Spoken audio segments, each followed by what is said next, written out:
All aboard!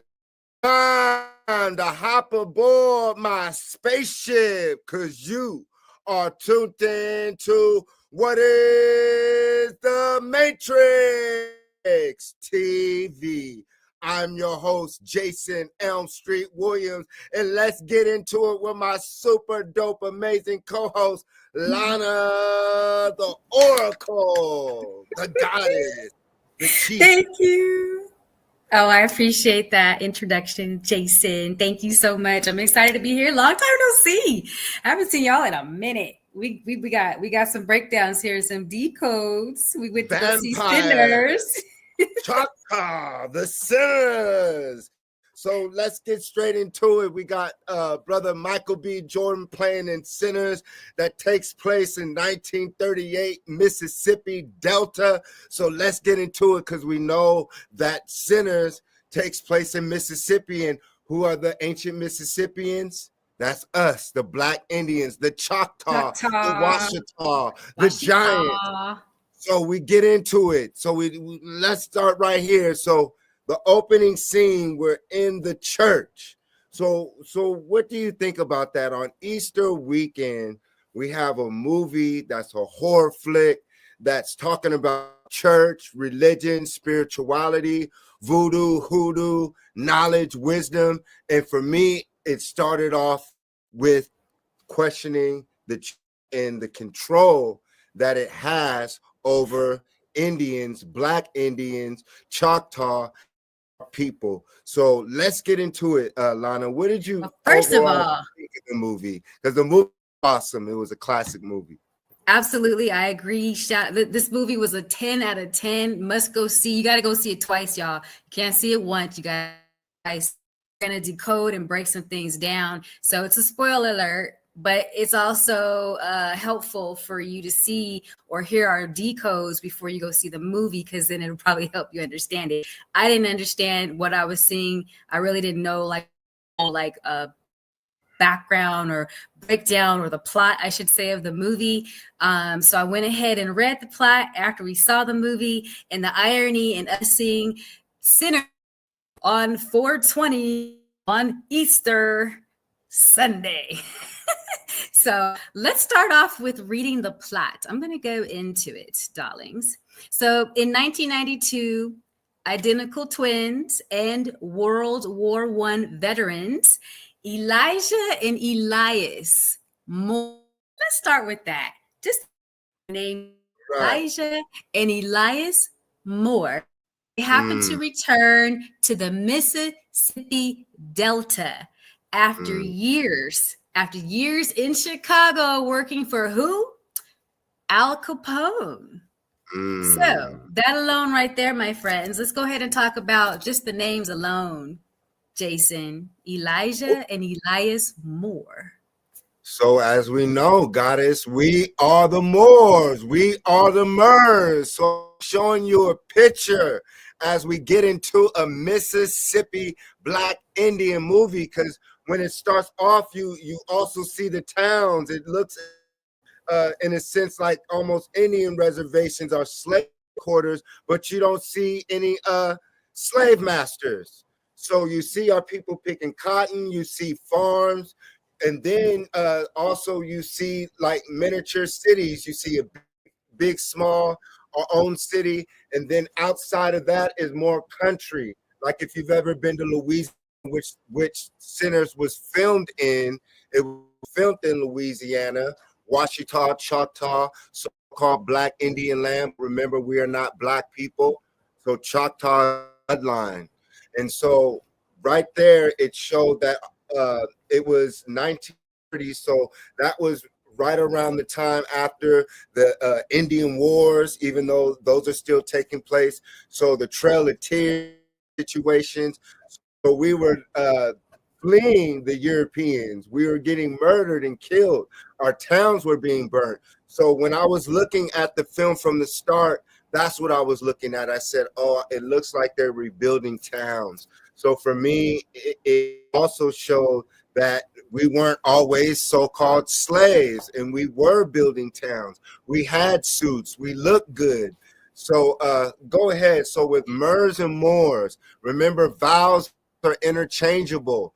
A-E-I-O-U. So Moor, M-O-R-S, and Mers, M-U-U-R-S.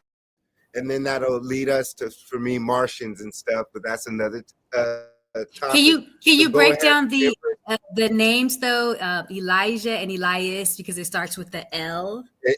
Well, L. okay. And it's great that you said those names. So it's Eli and Elijah or Elias? I'm sorry, and Elijah. You said what? And Elijah? It's Elijah and Elias. Elias. Well, both L's again. Mers and EL. Moors, So once again, Elijah, Muhammad, and those brothers, when we learn about the Black Indians, and he came from Chicago. And so Chicago, about Larry Hoover, the L. Ruckins, I know 1936 is before then, but Chicago, they said it was founded by a Moor and a Mer. So I believe the last name is Toussaint, but we were already there. Those cities, even in Chicago, Al Capone, Al, Italians. So the Italians are half more, Sicilians. So even when they're talking about them doing business with Capone and his name is Al, that's still Moorish. When we look at Al Capone and the brother Delta Blues, when we get into it, or Delta Slim, he was in the movie Harlem, and he played in a lot of Black films. So I correlated that. But right here, as we get into the Mississippi cultures, this is once again proof of how we look as Mississippians, people what we call down south. So to the left, pick up this picture, y'all. Let's see if you guys can see it. To the left, to the right corner, you'll see it says Mississippi. Can you see it, Lana? I can't really see it. Oh, I can see on the bottom. I can see it. And so right there, that's us. So even in the movie, so we're going to start showing more pictures, but they showed the Chinese. And we have to know that the Asians were here in America prior to the Europeans. The Now let's go back before we go into that. Let's start. Sorry. Okay. I don't mean to cut you. There's so much knowledge. There's so much knowledge and gems in this movie, y'all. It's gonna take some time to break it down, especially when you check out the plot. But just so you know, it kind of gave like the Django vibes, this movie. These brothers, they came in, they were smooth, they were confident, they didn't give slave vibes. They came in here, the gangsters, the mobs back, especially in Chicago, when they would come back home, they basically, blessed their city. They gave them money. They gave everybody to do their city. And that's the same thing that these twins did when they came back into their town. They were giving everybody jobs. They were doing exactly what the Moors were doing back in the day, taking care of their whole family. They weren't stealing from them. They were giving you jobs. They were giving you knowledge. They were teaching you how to negotiate. We went into the villages. We traded. That's what we did. So this movie in the very beginning, it shows that, and it gives that vibe, and it starts to show the culture that we're missing now. They're showing how that culture, and you'll start to see it pop. So that's when Jason was talking about the Asiatics. You'll see us there where there's Asians more like us, because they are us. And so it shows it in the movie. I love about these movies, because they're telling you everything in the movie. So just go sit there and watch it, and you'll see what we're saying. But let's continue with the plot real quick, and then I'm gonna keep letting you break it down, Jason, because you break it all the way down. So anyways, they were using money that they stole from the gangsters, Al Capone. Then they went and purchased a sawmill from a racist landowner, Hogwood, that's his name, and they wanted to start up a juke joint for the local Black community, because we like to party. They have a cousin named Sammy, and he's an aspiring guitarist. He joins them in spite of his father pastor, and he him about the supernatural, about blues music and how supernatural it is. Now we have to get into that. Blues music, it's supernatural. Why? Because it has soul to it. It has meaning behind it.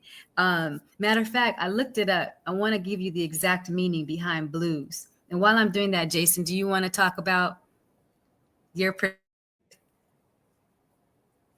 Yes, you're breaking up Okay. a little. Oh, I'm sorry. I think it's going in and out just once in a while to let you know. Okay. But your breakdown is amazing. I wanted you to keep going. So yes, you guys, the blues is born in pain. So this was named Delta Slim. He played a character when they got to their hometown. And before we even get to it, I like how you broke that down as Moors and Mers, how they learned in Chicago, even though they talked about Jim Crow, everyone thought that everything was peaches and cream, but he was letting the people know that even though so-called Jim Crow had ended, we're still dealing with racist stuff in the city. Long story short, how Lana was breaking down how they were giving back to the community. The brother Smoke and Stack, one of the brothers, when he came into town, he saw a young sister. And he was checking to see if his reputation was still solid. So he asked the young goddess, he said, "Have you heard of the Moore twins?" Yeah. No, excuse me. She backed up. And then he said, basically, "Nah, you good, sister. I'll charge you, I'll pay you 10 cents to watch my van just honk." So right there, he was employing the young sister with confidence, showing love, protection. And then when she accepted the 10 cents to watch the van, he said, "Hold up now, I'm going to give you a lesson on money. It's negotiation. You negotiate a price, young sister. So I told you 10 cents. How about 15 or 20?" And she said 15, I believe. Now we just got done from seeing the movie, y'all. So he said, "How about 20 cents?" And she said, "Okay." And he said, "That's negotiation." So that's what we need to bring forward into our communities again, uplifting each other, protecting one another, and putting the youth up on game. When you travel, building up the community. That's why you have to travel, and when you travel, go back to your city. And I remember one time T.I. told me that when I was on the set of him and Jamie Foxx's video. I asked him, I said, "Man, if there's any advice that you can give me, what would you give me?" And he said, "Brother, I will go back home and build up your city." At the time I didn't understand that, but and I could talk more detail about that one day. But basically, like Lana was saying, off the rip, off the top of the movie, it was showing love, and it was showing that they were coming into town to build it up. And so this brother Delta Slim, which I would say is the Black Mississippi, the Mississippi Murders, So tall, slim, so-called Black Indian on Choctaw land, able to play the harmonica, able to play the guitar and the blues. And so there's a scene when Brother Preacher Boy, they're in the car and they're picking brothers up. So they picked up Brother Slim at the railroad station. But wait, go into that. I wanted to talk the guitar and the significance behind the guitar. So remember, was it Slim? Hold on. No, Sammy, my bad. Sammy, which is the cousin. This is the cousin that hangs out with the twin brothers. Okay. He has the guitar. His father said, "Don't go to the juke joint. I don't want you going there, because the type of music frequency the guitar gives." So the term supernatural, hold on. You're breaking up a lot. Can you hear me? Yeah. Okay. The term supernatural refers to phenomena or entities that are beyond the laws of nature. So he's telling his son, I don't want you playing that guitar because I know that you'll be able to summon up some things because that guitar is very, very powerful. So he said, don't go. Okay. So that's what he told his son. That's what he told, but Sammy went anyway. So the twins, they recruit, they wind up going in the city. And like Jason was saying, we have to build up our community. So since the twins or the brothers understood the assignment, they go to their community and they start recruiting people. They're like, hey, we have an idea. I want to build something. And what we want to build is going to bring the community together. Yes. Right. And since you cut me off while I was talking about the blues leading up to the guitar, brother preacher boy Sammy Moore, and remember Uncle Sam, and Sam is another word for the so-called devil. So he had a choice to be a Moore or the devil right there. But like you were saying, he was a preacher's boy. So like Lana was saying, he held onto the guitar at the opening scene. It said day one. So then, the spoiler alert, but then it goes back in time. Like you were saying, he had to learn about the blues. So when I was referring to the blues, I wanted to get into that with the guitar quick, that brother Delta, this brother here had to put him up on game first. He had to teach him what blues was. So when they met, when Michael P. Moore picked up his cousin from the church, his dad was looking and he left. And then they met this brother by the train station and he was playing. And so Michael P. Jordan came up to him and he was like, this is the baddest mofo around town. And so he was like, nah, they're paying me $20 at this spot right here. You come in, it's going to be for 1 or 2 nights and I'm going to be out of a gig. I can die making $20 and drinking my liquor. Another thing that brothers got to watch out for. But jumping forward to that, to get to the blues part, y'all, I wanted y'all to see an important scene when they left and picked up right here called Delta Slim. They passed these brothers in a chain gang on the road. And there was a so-called European, a so-called troglodyte white person on a horse with a shotgun. And there were 12 brothers digging ditches. And they stopped the car. These brothers are in a nice car, and the so-called white dude, sheriff, didn't say anything to them. They didn't stop them because they were black. They were in suits, nice car. And these brothers were in a chain gang. He said, hold your head up, brother. And they kept going. And then the brother held his head up and they busted a gun to let him know, like, get back to work. And so the brother who was learning about blues, preacher boy, he said, did you know those gentlemen, Delta Slim? And he said, I knew all of them. And that's when preacher boy asked him, he said, well, what happened? And then he went into detail how him and his partners had made a lot of money. And basically one of his partners was going to buy something, maybe buy some land or buy some property. And he went on the train and some white folks saw him get on the train and told the Klan. The Klan went on the train, checked him, saw that he had money, took it, said, made up a lie like the police do and the Europeans have been doing since they got here. They lied and said the so-called white woman, they stole and robbed the husband, and they hung the brother at the train station and then charged the rest of them. So he started singing. He started singing after that. He's like, he couldn't even finish it. It was so painful. And so he started humming and singing, and that was out of pain. He couldn't say nothing else. So he's like,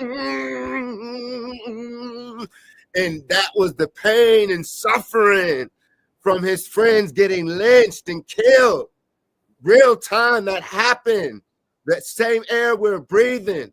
Not that long ago. Forget this. These times are real. Mm-hmm. We cannot forget these movies and times because it's an awakening. So they murdered us when we were making money in nice suits. They burnt down our towns. They killed our brothers. So we're doing it and the movie showing you that. So the blues is born of pain. That's why I tell our people, don't call yourself black, because black is a status. Just like when you say I'm blue. When you're saying you're blue means you're down, you're sad, pain. I'm feeling blue. So you know what I'm saying? So that's a status. So but when it comes to the blues, the preacher boy, Michael P. Jordan said, "You got the guitar in the back, don't you?" Now I thought he was about to start playing, but for any artist and musician, go watch that movie and watch that scene, because it reminded me when hip hop, when you had to do freestyles and you had to get in a cipher and create that magic, and then you had to go city to city, school to school, town to town to see if you were one of the best or the best, and that's how you expect as an artist. And on your travels, you saw some crazy shit. Whether you got locked up, your homie got killed, the police doing something to you. That's why my music is real. You know, is it's real about in the travels that I've really been through. And so the young brother didn't play the guitar because right then, that's when he understood that he didn't know blues yet. You can play the guitar, but you got to have a story behind it, an authentic love story behind it, and can be tragic. So that's what the blues and Delta blues was about. Born from the Mississippi mound builders, the Choctaw. So go ahead, sister. So, okay, thank you for that breakdown. And so now Let me we're here see. too when they're building Okay, the so property. the twins, they recruited staff. Like I said, the twins, they understood the assignment. The brothers came back with all this money. They said, we're going to build up our community. They got a juke joint. They actually went and purchased the land from the KKK. Now that's a trick right there within itself, because the KKK was trying to set them up. But they wind up purchasing land. I think it was a slaughterhouse, if I'm not mistaken. But And the talk about KKK how knew about it. I'm sorry? we'll talk about that scene if you remember how he walked in with the gun on his hip, you know, called him boy. He was like, boy, said, you know, Oh, like yeah. boys, because he got back from the city, you Yeah. know, I guess they Chicago. kept coming there. They kept coming to look at it. They weren't sure if they wanted the land or not. So he said, you guys keep coming here and playing like you don't have any boy. He said, boy, like you better respect me, homie. Like like we run this. You just got here, like that's the vibe we're getting from this movie. It's just we don't come They from slaves. Yeah, well, they just got here, and that's the thing. When I'm watching the movie and knowing our true story, I'm looking at the devastation of after the Europeans were here and chasing us out. We're gonna get into the vampires. We're gonna get Yeah. into the Ku Klux Klan.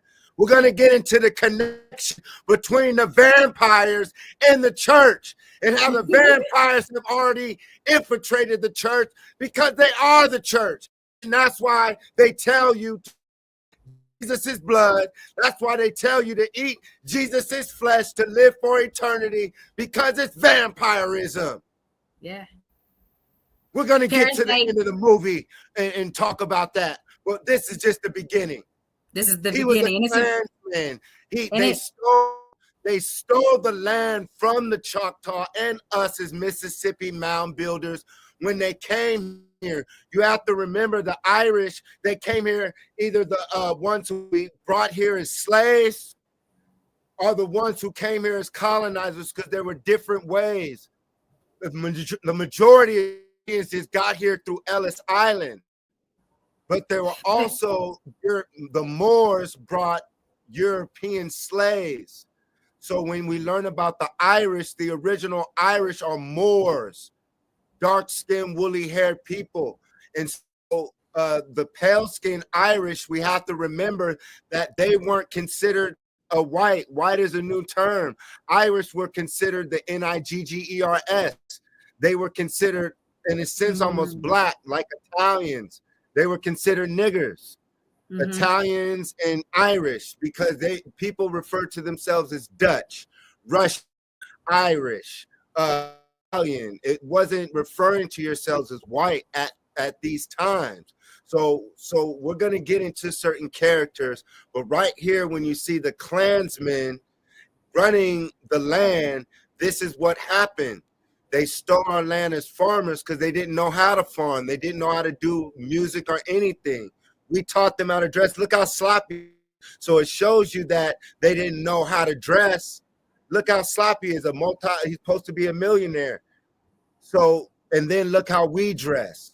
So it goes to show, if you know the true story, we were already in suits. We already had towns before these devils came, and it was the China woman who said white devil. I didn't hear anyone of them else say, but we'll get into it. Go ahead. And we knew how to build a community that thrived. And we're musical. We're naturally. That's why I wanted to go into the guitar, because when you use the guitar, you have to use your fingers. Each of your fingers means something. It represents something. Like the thumb is fire and universal consciousness, willpower. The index finger is air and individual consciousness, ambition. Middle finger, the akasha or connection, balance. The ring finger is earth, love. The pinky finger, water, elements, communication. So you use all those fingers together, playing an instrument that's powerful. That's frequency. That's vibrations. Remember, we're instruments. We're infinite. We never, ever, ever die. We're infinite. We're batteries. So when we utilize instruments, and we're tapping in to a whole nother frequency that you can't see.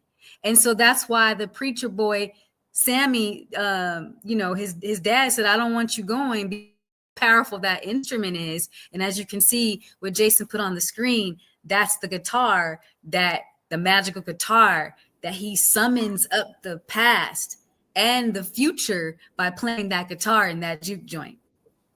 So go ahead. No, go ahead, because he was saying, I remember he told him it was a famous person's guitar, and that also helped him at the end. He said, "Man, that was our father's guitar." So it also can show you a placebo, how you could say, like in the movie Leroy from Last Dragon, he thought it was Bruce Lee's belt. And at the end, his master was like, that wasn't Bruce Lee's belt. It was a belt for your buckle. It was just basically a placebo that you needed to get further. So, and then I liked how Michael P. Jordan, Smoking Stack, when he told his cousin to play, he said, "You been practicing?" He said, "Yeah, I've been practicing." And he just started playing. But then when he started singing, look, I mean, I like that love. His cousin wasn't hating on him. I've had cousins and family members hate on you because you talented. He was so talented. He was talented, but to see another brother love his cousin in that way, in a time where us as brothers hate each other so much, I love to see that on the screen, brotherly love, man. And it wasn't no fuckery shit. There wasn't no much love to all people. I didn't see no homosexual stuff in the movie that would have distorted something. And much love, but it was so perfect in that sense, because for me, once again, I got to see that brotherly, strong love without no fugazi stuff, y'all. That's another where you could go watch it and show your kids. When you see your cousin or a family member who's talented, show love. Uplift them. Uplift your people. Because there's a scene at the end when this motherfucker is about to blow the KKK dude's head off, and he asked for a cigarette. He said, "F you, nigga," on his deathbed. So it lets you know how they really feel about you. The same people who control you today on Easter weekend got our people hypnotized through the music. So like Lana was saying, like gang banging, the fingers either mantras that you do. Mudras. And so mudras, mantras, and Mantras. what they do is it changes your circulation.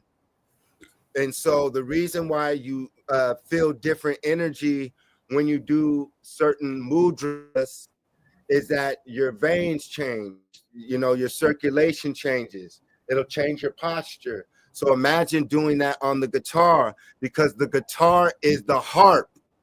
And if you know about the harp in mythology in ancient times, what did they do with the harp? The harp was used to summon angels, extraterrestrials, other entities. So that's why they said that the heavy metal artist would summon the devil in the movie with Ralph Macchio called Crossroads, where he meets the devil and he has a guitar, and the devil gives him a guitar and he's able to play better than anybody. But also, you know, at the end there you have to sacrifice something. But I love how they showed this, brother. But once again, the harp is the guitar, y'all. So with certain hand mudras or mantras, you're doing that, and then you're hitting steel and copper. You're getting energy, You can't striking see it, but it's like frequency, and then you're opening gateways, because music machines open up portals. The Stargate is used through music. And what is harp known for today? The harp is a government machine that they do to open up wormholes by smashing photons, neurons, and electrons, because we're in a matrix hologram. because they know. Boom! Big Bang Theory. So that's what it is. They're switching on and off. They're talking about that. But so right here, That's how I summoned Anubis, by using just. Go ahead. Because that's why they show you in the kung fu stuff and the cartoons. They'll do it fast, and also it lets us know that we started the country music, y'all. So I mean, when the vampires came to the door, we'll get to that. But when there was a scene when the vampires come to the door of the club, and they're using technology. They're using technology, y'all, get to the so-called black folks, the black Indians. But I know we're at the beginning, so let's stay on course. Okay. So right now, okay. So where were we? But and long story short, too, look at, he's holding the banjo, y'all, and the guitar. So we taught them to play that. And you learn how they were off rhythm. They couldn't sing like us, couldn't dance like us, because we taught our Irish slaves that some of our magic. We taught some of our subjects in them magic and the folklore. That's why we gave them certain dances. That's why Irish, they had the Celtic thing with the feet, because we gave them like a step dance, like the cowboys can do now. They could just do that. Anything out of that, it'll disturb them. But go ahead. But okay. So what we'll do is we won't go into all the characters because it'll get confusing. We'll just kind of stick with the main one. So as we know, Stack and Smoke, same character, but he's playing as identical twins in the movie. One of them has a strange wife named Annie. She would be considered as the priestess in the movie. She's from Louisiana. She uses herbs and, holistic healing. This is her right here, y'all. That's her right there. So explain that. So yeah, so her name is Annie, and then there's another one. His has a lady named Mary. Okay, the irony in the names, but she's the quote unquote witch doctor in the movie. She's the one that she understands vampires. She understands how they work, and she knows how to get rid of them. She knows how to keep everyone protected. So she's the one during the time where the vampires are coming that's shooing them away and putting in work. She's putting in work. She gets in her bag. This is what we do. This is our culture, and this is what we do. And this is what they copy off of, and this is what they demonize too. They don't want you to know about your magic, because if you know that's herbs, garlic, You mean to tell me I can use garlic and that will spew some spirits away? So there's like, there's was it not copper? Um, it's copper. Yeah, there's certain metals that could be used, crystals, to protect and shoo away spirits because they don't they can't mess with it. There's certain things that these entities or these can't mess with. They have to, you know, bow down to you. They can't surpass that. So anywho, they in the movie they had a baby. The baby didn't make it, so they kind of had a little tiff, over that. But this time she had a chance to show her magic. So she told everybody, take some garlic. She put garlic inside of a jar, and she made everybody eat garlic. That'll let them know if they were bitten by these vampires or not.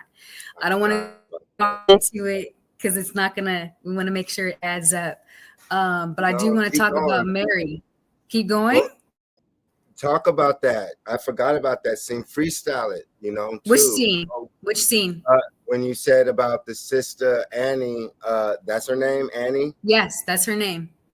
This sister, she also played in the HBO series that they cut off called Warcraft Love Country.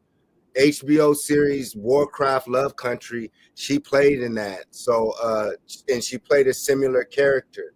So I also took from that that character. Watch that show on HBO. They cut it off of season 1.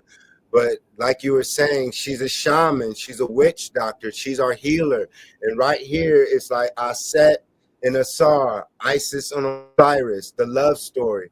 Your goddess, your empress having your back and you having her front, and vice versa in different situations, a reciprocal situation, a reciprocal relationship. So right here is showing that our sisters are the true shamans, are the true healers.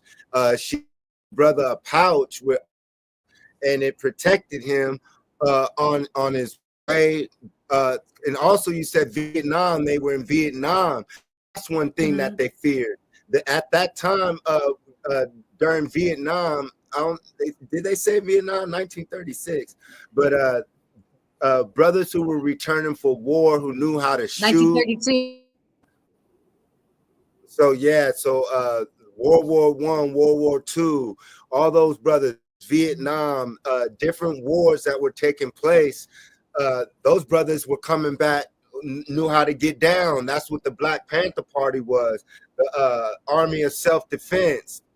Learn about Assad, to where they blew up a prison to break her out.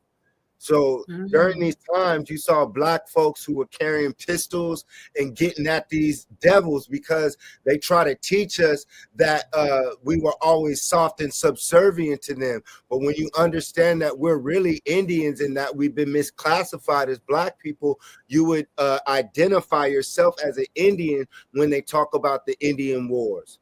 So right here, we taught the Asians how to, even though the Asians had herbs and the original Asians are Mers and Moors as well, the ones who came over as well, either with the Han Dynasty through the Europeans or through themselves or through the Bering Strait here down south, you guys are going to learn about that connection.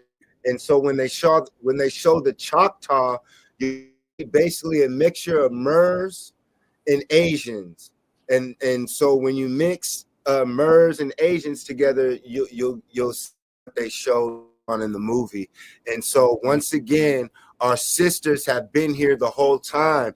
Our sisters gave birth to us. She has the highest connection to the planet.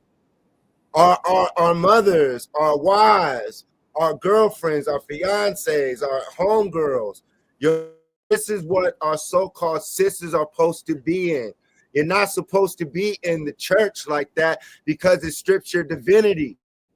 Any religion that teaches you as a called Black woman that you came after us is lying to you. We need you, sisters. We need you in your bag because you are our protectors in the spiritual realm and physically too, and vice versa. And that's what they fear, is that our mothers getting in her bag, because she walks with no fear when she's in that. The true scientist. You're frozen. And the structure. So herbs, like you talk about, the garlic kills parasites. That's why in all the vampire movies, garlic pushes away vampires, because Lana always says a vampire is a parasite. The Europeans are parasites. They're parasitic people. Wherever they go, they'll come with their technology, and they'll lie to you. And before you know it, they've taken culture, stole your land, and now you've forgotten that you're a god. Forgotten that you're a Mer. You've forgotten that you're Choctaw. And now you identify with a color that says that you lack something, and it gives you a status of a instead of a healer. So this is just for all of our sisters to understand that you're an empress. You are a chief. You are the shaman. You are the witch doctor, which they fear, because you're the first teacher. Bag sisters, herbs help us kill the parasites. So detoxing, juices. So go ahead. But I love this. So once again, what they call more, and the highest thing is mi amor. So my mi amor right here is showing you real love, which we need in our community, having each other's back. And then they made love. They made passionate love, and they healed with that sex. And there was no more arguing after that. She didn't bring it up. He didn't bring it up. The Tyler Perry flick. It was what we need, because I'm sure that happens, and for all people, miscarriages and other early birth deaths. So it touches on that subject as well, love.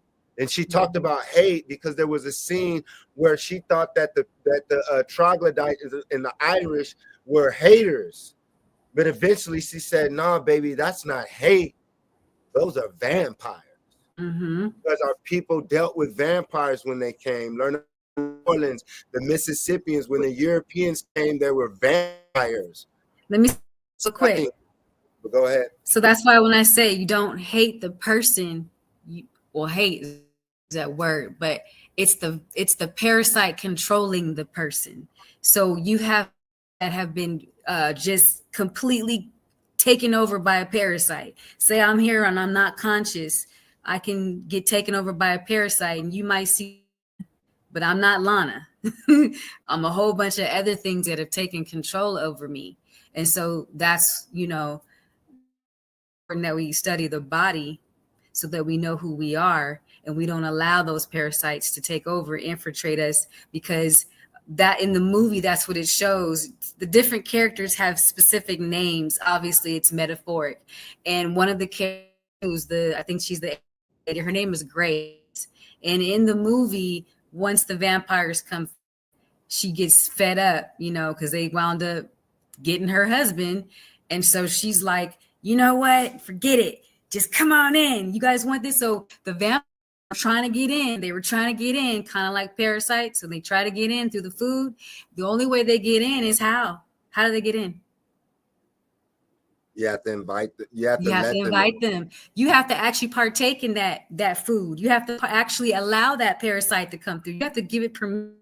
And so in the movie, it's telling you specifically, you don't have to allow it to happen. You're choosing that. You're allowing them to come in because you're giving them permission. I say, get rid of the things that don't serve you well. Starve that parasite. Don't feed the parasite anymore. It's time to unplug from those apps. Parasites. Don't let them in anymore. So this movie, perfect for telling you exactly what's about to take place. Those vampires are knocking at your door. Let me in. And you know what they'll tell you? Oh, I promise you, I can give you life forever. You'll be happy. I can give you anything you want. Come on. You wouldn't cheat me, wouldn't you? Look at me. All of us are just alike. We're all one. That's what the Mm. parasite, aka devil, is doing to us. So in the Well, movie, go into that. Yeah, okay, go into so, that because I was showing the Asian lady when you were mhm, talking about Grace. Grace. You needed to let them know that she was Asian, she was Chinese, in that Yeah, and relationship. she had swag. She had what they call swag. When in the movie they purposely show these things. It's not on accident. When they show her from behind while she's walking, she's got like to her. She's got soul to her. Her husband, he's got soul. He's sitting back So with the Korea. yeah, he's sitting back with the brothers, and they're smoking a cigarette now. I mean, he's just like, there's no uptight. He's got soul. So it And goes to go ahead. no, no, Well, I was gonna say basically it was showing the Asians culture to where there was a time before they used the Asians who took the Europeans eventually, and they used the Asians to portray our neighborhoods, what you see today. So I like how you were saying how the Orient or the Chinese lady had, it's because got their culture from us. When you study the ancient deities of Asia, it's us. When you study the original Asians, that's us. But also, when you look at the Asians top, like the wise guys with the gray beard, they'll have the Moorish headdress. So yeah, and I also thought it was a little BS that they had a, because we know Asians don't wear the cross. I don't think I've Mm, ever seen that. And if it is, that's something new. Those are Americanized. At the time they were keeping their culture, but uh, who am I to say? But I thought that was interesting. But like you said, she lost her cool amongst us. When her husband left, she started talking and disrespecting the brothers a little, and they had to tell her, watch your mouth. So you remember when I was saying that in public eye, the Asian man is in front. He's the strong uh, essence. The I want to say, but that's Latin. But basically, that strong Asian man role. But in the household, the Asian woman gets busy well, and possibly that was showing was mouthing off to the brothers. Then she became, like you said, irrational and said, F it, come on in. So I thought that was interesting. And then she threw the firebomb and they kept trying to stop her. You right. notice how the less melanated people were the irrational ones too. The Hmm. half one who you're going to get into right now. Yes, So, Mary. so go ahead. Yes. So Mary was the okay. So you had Annie, which I can't remember which brother it is, but that was his estranged wife, and then you had the other brother who he needed somebody him. That was the one that was hanging out with Sammy, that brother. He went to go see one of his girlfriends that he was with. And this lady, what was her name is Mary. This is Mary right here. Now Mary is supposed to be white, but she's got a little bit of black in her. So she was accepted, Her amongst great, her great, her grandfather was mixed, black and white, mhm, and right. so yeah, she passed. Passed. So she was allowed to come to the barbecue cookout. So Well, like anywho, me. So you guys know, like for me, I have family members who are light skinned and they passed as white. Certain family members would pass. So she was an example of that, of so-called mhm, light skinned sisters like you see today, passes white. There's a lot of people right now who passes white and are mixed. You can yeah. see it in there. She reminded me of Khloe Kardashian. So Eyes and blonde hair, and then I have my mom, like they're like a year apart. They look exactly alike, just different color hair and different color eyes. So yeah, that's just because we give birth to everything. So anywho, she's this is Mary, and Mary to me represent Marie Laveau.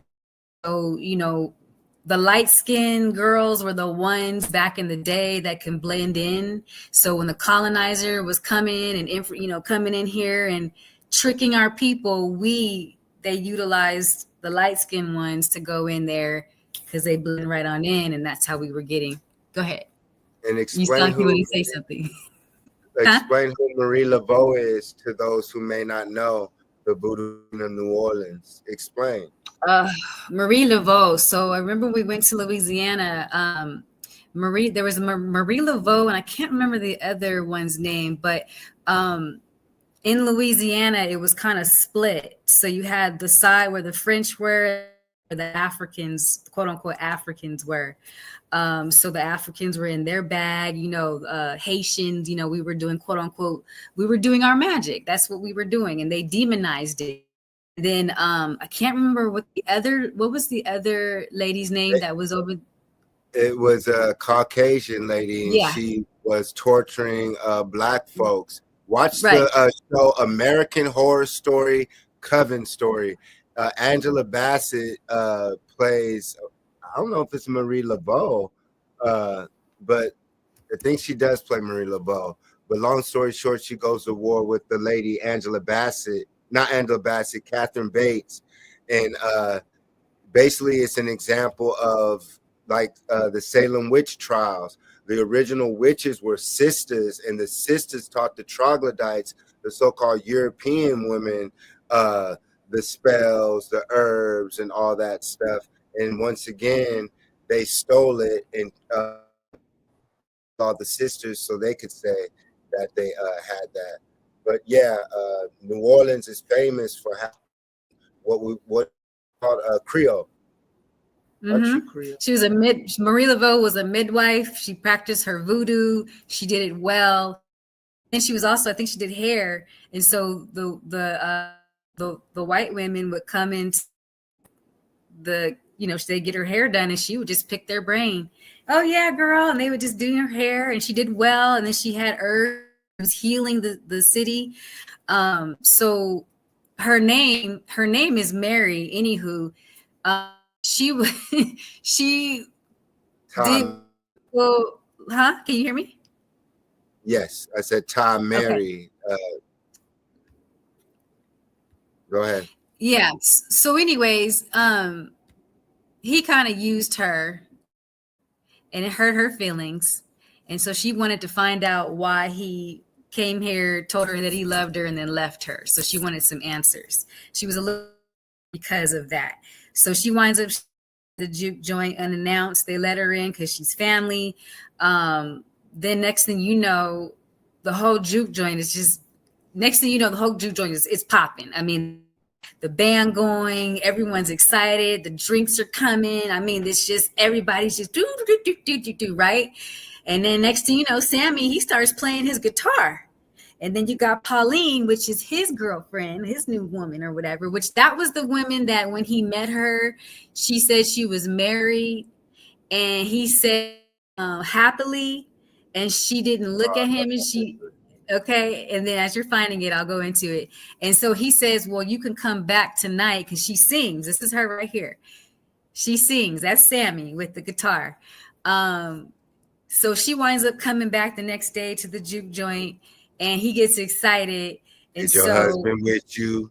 He asks, is your husband with you? Right. I forgot what she said, but I was like, no. Oh. She said no.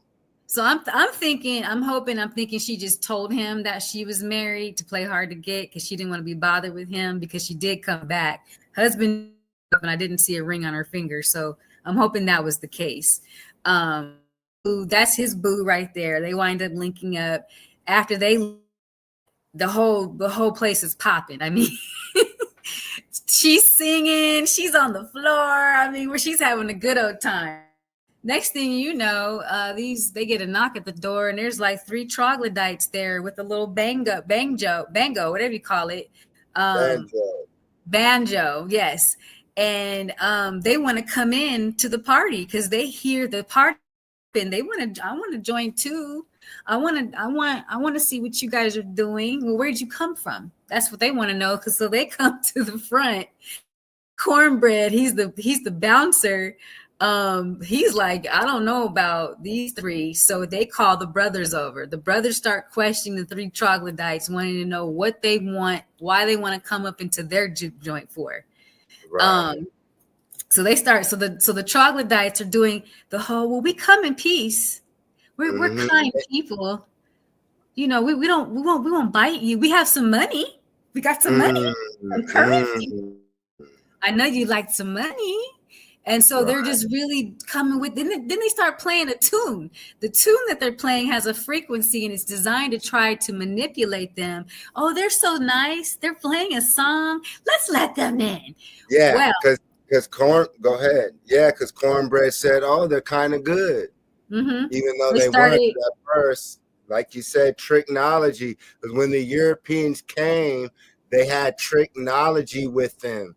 They through knew how. frequencies. Because you got to remember, we had never seen these pale, straight-haired beings like that before. Being loving people, and then also they met hostile Indians. They said, peaceful Indians, that's us, and we let them in. We taught them on, and so, like I said, we taught them the music, rituals, taught them all these things.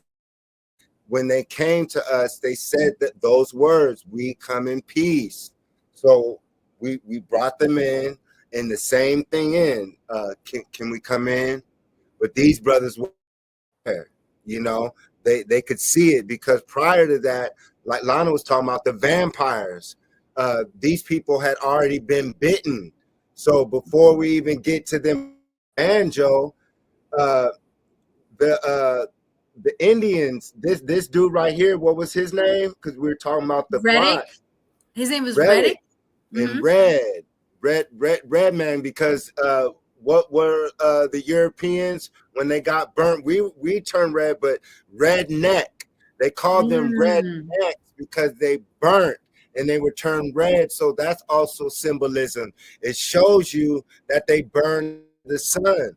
So naturally, this isn't their land. We're not under the sun. Naturally, they're not originally here. Actually, these people are not Americans. So anytime you see a pale-skinned European tell you they're an American, they're lying. Whether they're conscious of it or not, that's part of the spell that they did to us. This is our land. And so he's running from who? The Choctaw. Because we know that us in Choctaw, we were vampire hunters. Choctaw, Washita, some of our tribes, we will wear werewolves. And we would kill these foes. We were really, as Indians, going to war because they got you thinking that you came from Africa as a slave. So you bow down to these people. You bow down to God because you think that they sent from a desolate place, not knowing that you are the original Mississippi mound builders. Come on. You are those people who built the mounds all through the Mississippi, the Gulf of Mexico, which is the Gulf of America. That is us. We are those people, and these people came on our land as vampires, blood-sucking vampires. But in particular, these were Irish. So we're going to have to learn. You're going to have to learn about the Black Irish. Learn about the transatlantic slave trade of the Europeans, not you African. How they came here, right? How he's dressed still sloppy, and you see us when we're dressed, we were nice and knit. That's because we made those clothes. We were and are the tailor men. At our own towns and cities and businesses. We had the major cities with the technology, and then outside you had the rural cities like they were showing you here. It's the same thing. You can go to LA, you can go to Vegas, you can go to major cities, and then outside it's more rural, like Riverside outside of LA, and then there's further back. Shows you this European, he's getting hunted. It's like I thought he dropped down from the sky, but he's running like from the sugarcane fields, because you knew we grew sugar canes as well, y'all. And so he goes to the troglodytes' door, and they got guns. They got him, and the husband, and he's begging. He's like, oh, and they're like, what are you doing? He's like, I'm running. and he couldn't find a thing to say, so they're about to blast him, but they're about to shoot him. And he said, I was running from Choctaw. I was running from some Choctaw. They're trying to kill me. And he said, are you sure those weren't just some light-skinned Negroes, light-skinned niggers? Because it's letting you know that the Choctaw can be right there. Like, how can you mistake a so-called Native American for a light-skinned nigger? It's because we are those same people. And that was around the time after and during Reconstruction era, when they were changing us from being Mers, Moors, Choctaw, Washita to colored, black, Negroid to African American. So right there, he was being chased by Choctaw. They showed you the mixed Choctaw, what you see today. I believe I have a picture of that as well. So here you see the full-blooded Indian Choctaw, because our so-called Choctaw women and black, our grandmothers and mothers, they had good hair before those chemicals became cool and they started pressing their hair. So-called black women had Perming. beautiful hair. Perming. Putting So perms or whatever it's called. And so right here, this is us as Choctaw people. And then when the Asians, like you saw, the Chinese, they mixed in with us, creating like a Lee Simmons type of Asian. You have black and Asian friends, right? So Yeah. that's what they showed you. But at the beginning of the movie, they showed you West Africa, and they specifically said they show us. So if you have your knowledge up, you would know that they're referring to you as a black Indian. So right here, y'all, it says honoring Black Indian heritage woman to receive award 87. She's from the Choctaw, and she was raised. She grew speaking the Choctaw language, and basically she said they referred to themselves as black as a status, but they are Choctaw by blood. So Black Indians is a reference that we're going to have to use as a marker before we even start. I guess people learn that we are the Choctaw Indians, because when Black Indians, people can actually remember, oh yeah, you're right, grandma did say that we were Indians. Our grandmothers didn't say that we were from Africa. That was new.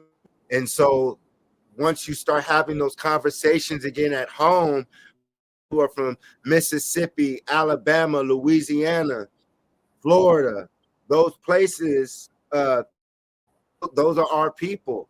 So right here, you see proof of us as those Choctaw people. So go ahead, Lana, how you were saying now. So keep it there. And then the last part, y'all.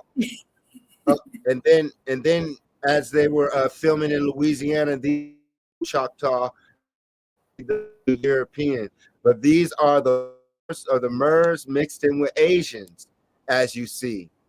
And that's why I said the Choctaw of the Bayou Parish, Louisiana. And so when we go to, what was his name? Reddick? That's Remy. Go back to the one where it shows the four of them and she's sitting down. Yes, right there. I'm going to end it.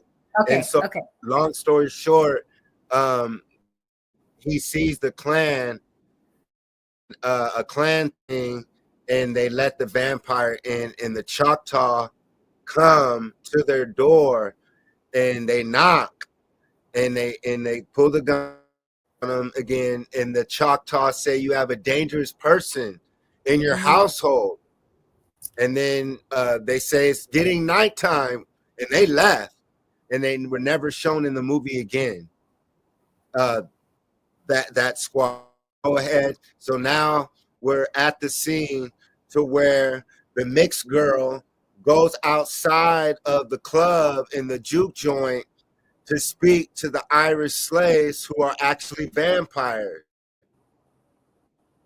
Yes. Okay. So, like Jason was saying, Remick was running. He was on fire, steaming. He found somebody's house. I think that we said it was KKK members, and Yes. he's banging on the door. Help me, help me. The wife and the husband open the door, right? And they both have shotguns, and they're like questioning him. He manipulates them. They wind up letting him in. And the next other knock is at the door. That's the Choctaw. They're looking for this vampire because they know he's a vampire.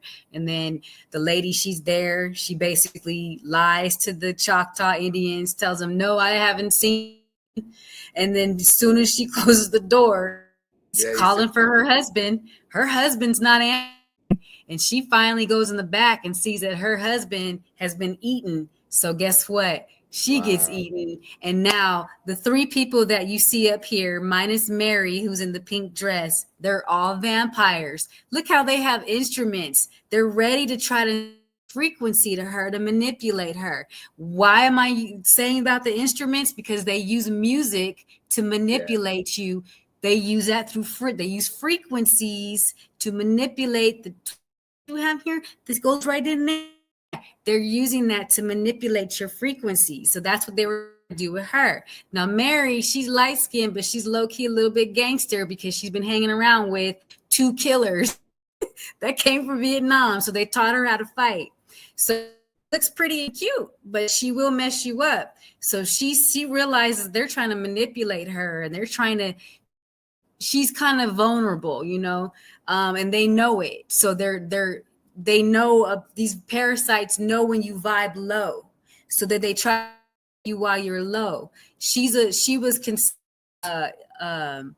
easy pickings because her vibration was already low, and they knew that she was hurt. They can sense that she was hurt by, I forgot which twin it was. She was hurt by one of the brothers. And then on top of that, her mother had just passed. So when they went out there, they start manipulating her. And then she realized they're manipulating her. And then Remick, he starts drooling. And she sees he's drooling, and she realizes something's not right. So she gets up real quick. She pulls out her gun, and she says, I think you all need to leave now. And so when she turns her back to walk off, that vampire jumps up. It's a wrap. Now she's been bit. She's been bit by a vampire. She is now parasitic. So now she takes that parasite. She goes in disease. But wait. Go ahead. Keep going with that. Talk about what they were saying to her. They were talking to her about saving her. They were talking about God, basically. Yeah. How they needed to go to the church, and if I would have met your mother, I could have saved her. I could have saved her life. And she was like, saving? He said, I could save you. She said, I don't need no saving. What are you talking about? Yeah. So it once again shows you when the European came with their Bible and all that hoopla, they were manipulating you. And eventually you woke up, you had the Bible, and they had your land. They had your building, had your crops, and then they had knowledge to grow crops after you gave it to them. Same thing with these religions that we gave to try to teach them. It's the same thing with the music. Now they outlaw us from country music. They now use their music, like Lana was showing you, to hypnotize us to become vampires. So when you look at hip hop today, brothers are vampires. When you look at so-called black people, they're vampires, meaning that they're consumers. They don't own anything. Black people don't own industries. They're consumers because they've been turned to vampires through European colonization. And so go ahead when you're talking about parasitic people and parasites and how the mixed breeds can come in and spread amongst us. And she was being nice, and that was part of it. She was being nice to them because the brothers were like, no, go, we're pulling out our gun, you got to go now. And so she finally goes back because they were like, well, okay, well, we'll leave, but we're gonna walk real slow in case you guys change your mind. And then they start playing music because they're trying to get you to think we're really just nice, sweet people. You wouldn't hit a person with glasses, would you? That's the vibe they were giving. And so the mixed girl, she feels like she needs to go out there and She's like, Reverse hey. racism too. You remember when he was like, is it because the color of my skin? You one of Yeah. those people or something? Like they Yeah. do today, reverse racism. Like we're all one. We're There you go. not That's what you're saying. separate. Yeah, There you go. we're all one. We're just being kind. We're just Yeah, being kind. they tricked us believing that we're humans. They used to tell us that we weren't humans because we're extraterrestrials. We wanted to be humans so bad, which is them. Yes, but Humans. then We're the L's, like you were saying with the two characters.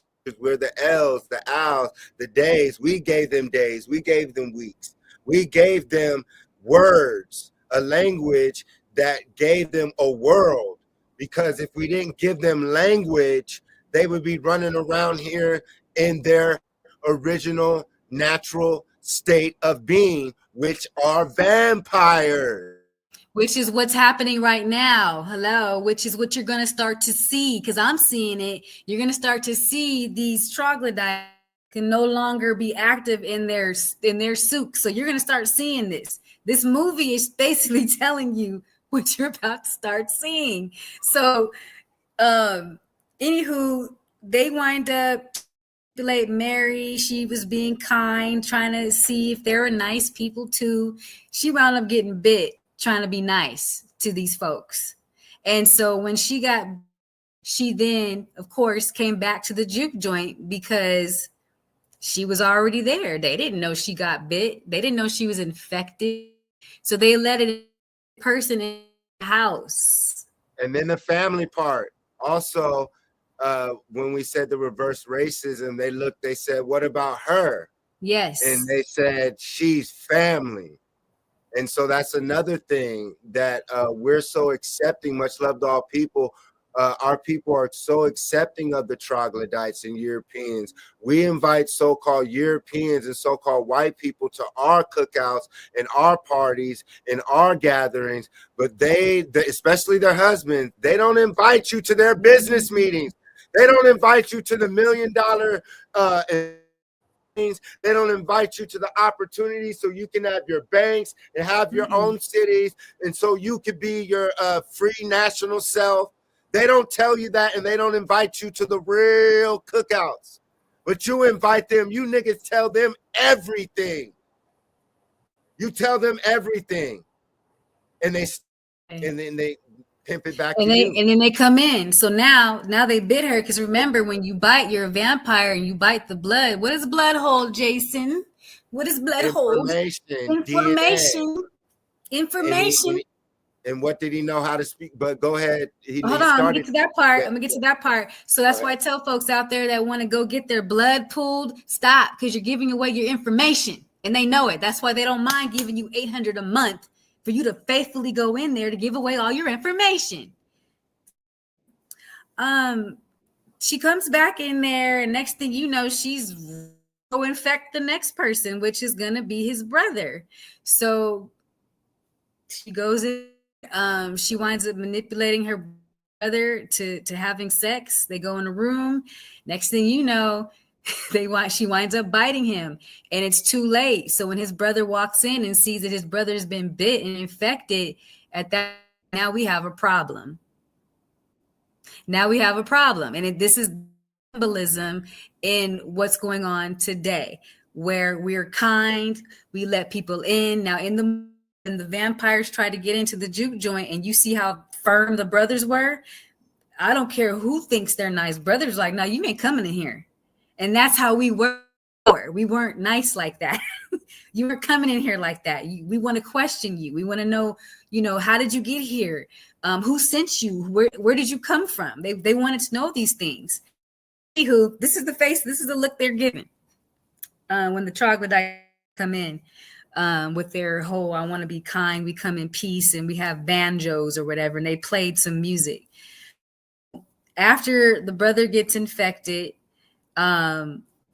reality for everyone, because they wind up sending everyone at the juke joint home, not realizing that those troglodytes were the ones that infected her.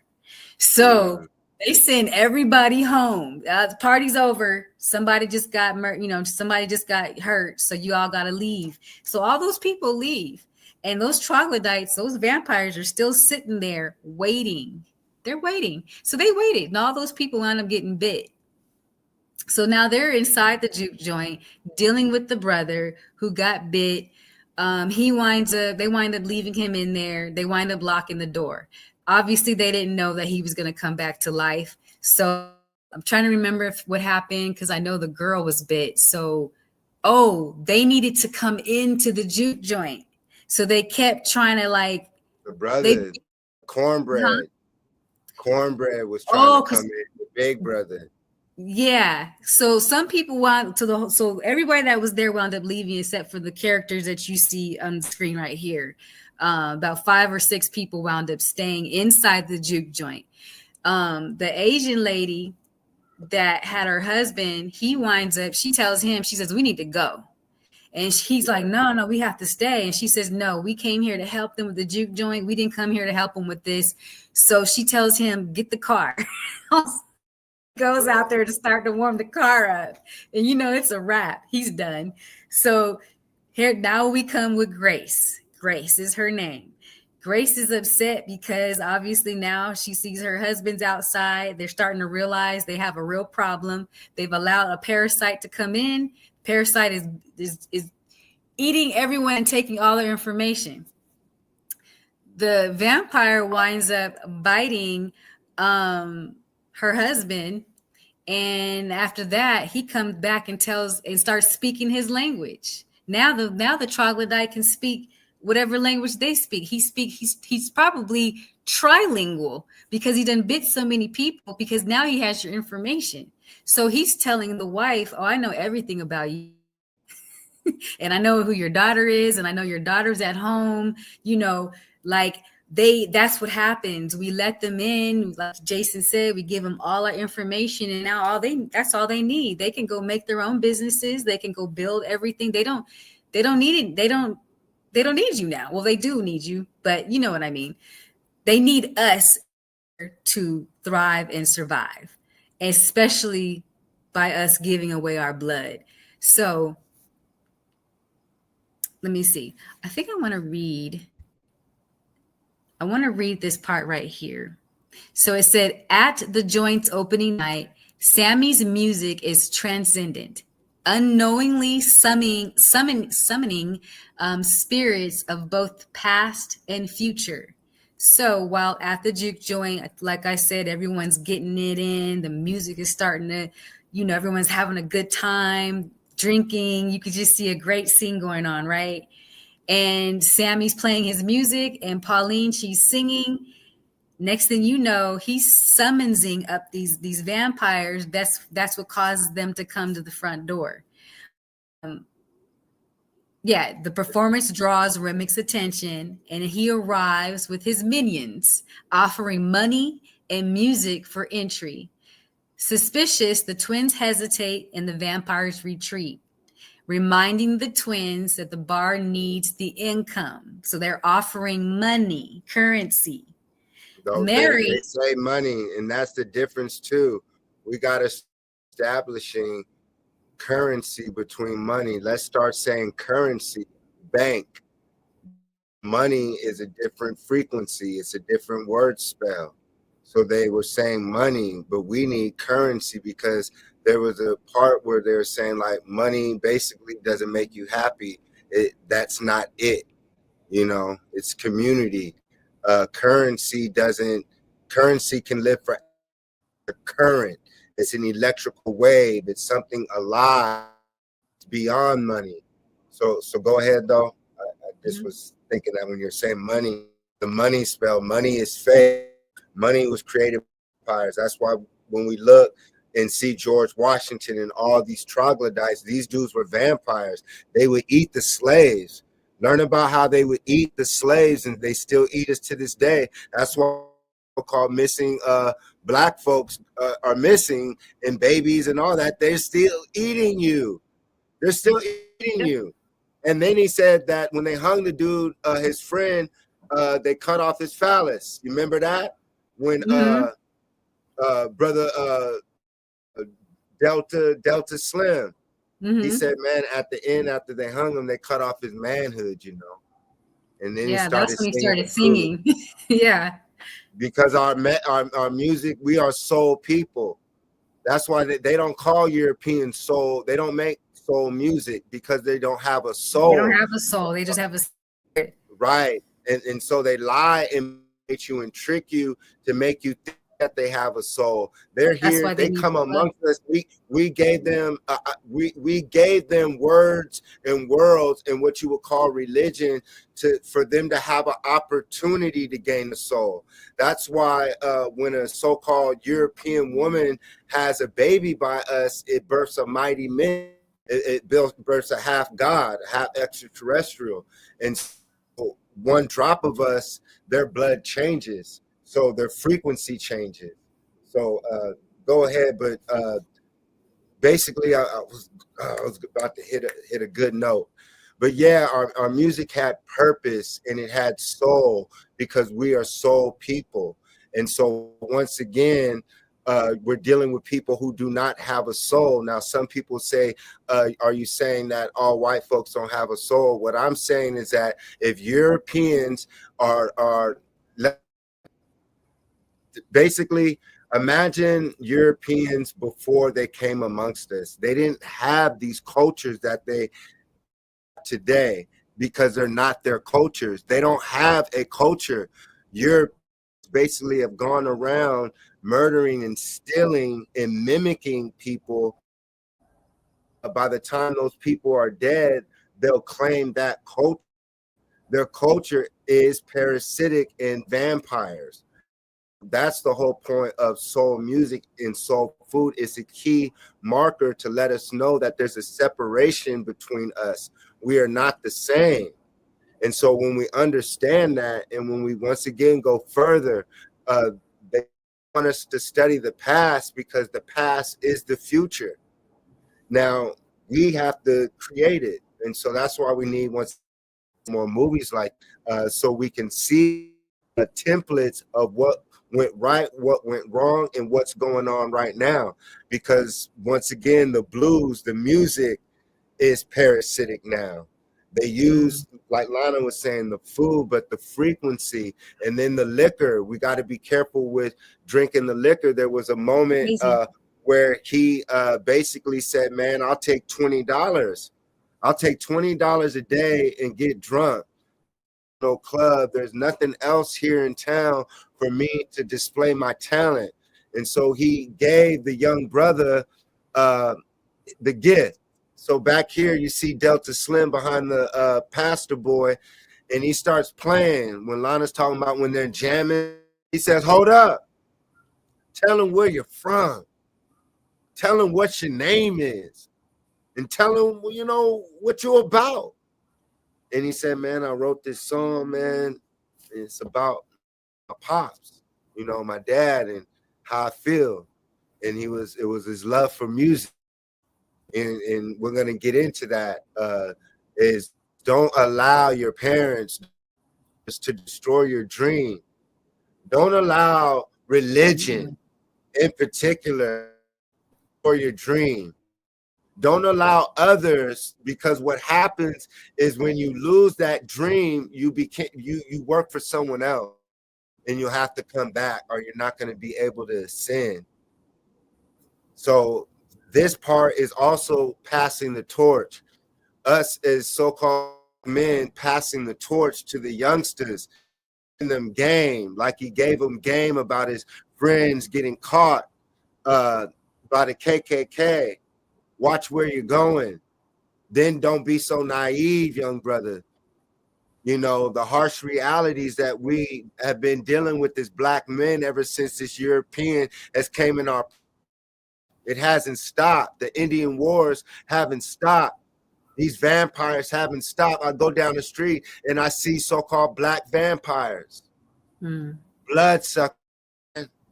They've converted our people into vampires. But in this scene in particularly, it was a brotherly love scene to where, once again, the elders, and this is for the brothers 60s and 70s and 80s, even the 50s, the 40s, the 30s, the 20s, whatever age bracket you're in. If you're in your 20s listening to this, teach your young brothers, teach your brother who's 15, and direction. Same with for brothers 20, 30, uplift him, teach him about life, teach him about love, and then teach him the craft. It's a story as well, a love of music, a love of dreams, a love of brotherhood, a love of the brother sacrificed his life. That brother Blue. This brother right here, you've seen him in many movies. Delta Slim. He sacrificed his life. He cut his wrist. Coincidentally, that was symbolic of the wrist slitting, and he was giving his blood. He said, "Is this what you want? You?" And they ran upstairs behind But the flame. he did that. He wasn't drunk either. He was in a state of mind, he said, as well. Then he took a swig, but go ahead.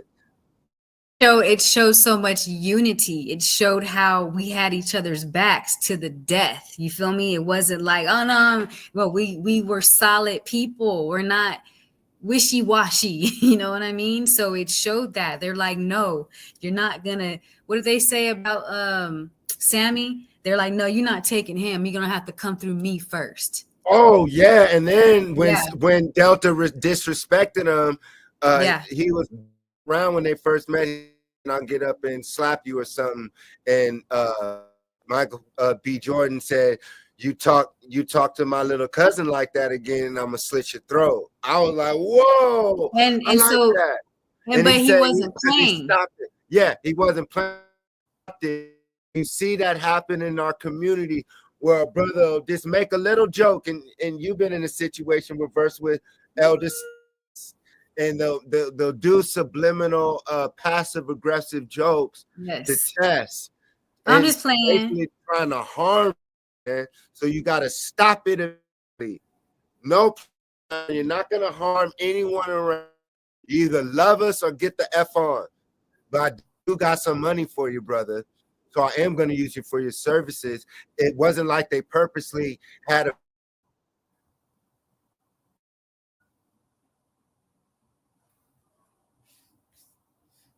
It's frozen.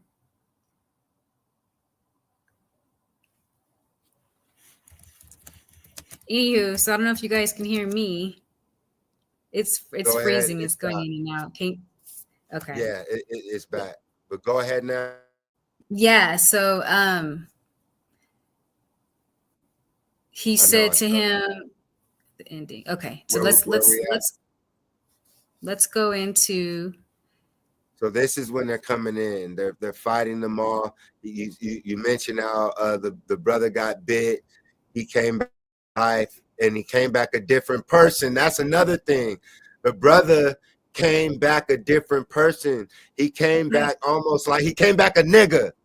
He came back like a nigga in 2000. That's what he started acting like. Oh, you mean once they got bit? So once they got bit, they weren't themselves, because again, it represents the parasite. So once they get bit, they now take over the body. Okay, and you're just walking a lot like what 98% of us right now on this planet. You have the Walking Dead. Remember, we were in Vegas. Oh my gosh, we were just in Vegas not that long, a couple of weeks ago, and we were coming down the escalator. A guy coming up the escalator, and he looked dead. He was white, like pale, and I looked at him, and he kind of looked at me like this, and I said, "Oh my God, Jason, that dude's not." I said, "He's the Walking Dead." He's like, "Yeah, they walk amongst us, but when you're conscious, you can actually physically see more of the Walking Dead. You see the Neanderthals walk amongst you. You see them. You see the hair. It's here." So these movies are just telling you in your face, and y'all think that this is just entertainment. Oh, that was a great entertainment. No, this is really dead ass. So, so in this scene right here, let's see. We're gonna get to we're almost gonna wrap it up here. Uh, so smoke. Okay, so for some reason it says here, I noticed that too. Mary was devastated by Annie's death. I'm not quite sure what that's about. I don't know if they have some sort of connection. I think there might be a part 2 of this movie. I did notice also, and I think you told me that there was another person that broke it down, but I noticed towards the end of the movie how the brothers, they both had caps on, but they had one had a red cap and the other one had a blue cap. So yeah, so it's kind of like red pill, blue pill. It represents the Matrix. The troglodyte vampires definitely represent parasites and how they're soulless beings that are coming here, taking over our people and our planet and our land. Their eyes turn red, so anytime they were parasites, I'm sorry, vampires, you knew it because their eyes would turn red. Best and sexiest vampire. Yeah. So this movie was definitely a 10 out of 10. Gotta go And they see. made it, and then go ahead. So after, I don't want to spoil too much of the movie part, but so anywho, we get the gist. Everyone's getting bit. Only a few survived. Annie, which was our priestess, our shaman, she was getting in her bag. When his brother got bit, he was like, "Why can't you bring him back to life?" And she's like, "I can't." She's like, "These are vampires." She's understand vampires are hard to get rid of. So she's like, "I only do is tell you how to get rid of them. So when you see him, stab him in the heart." Why do you need to stab him in the heart, Jason? I'm listening. You tell Okay. me. So so But you stab. I can say I could give my.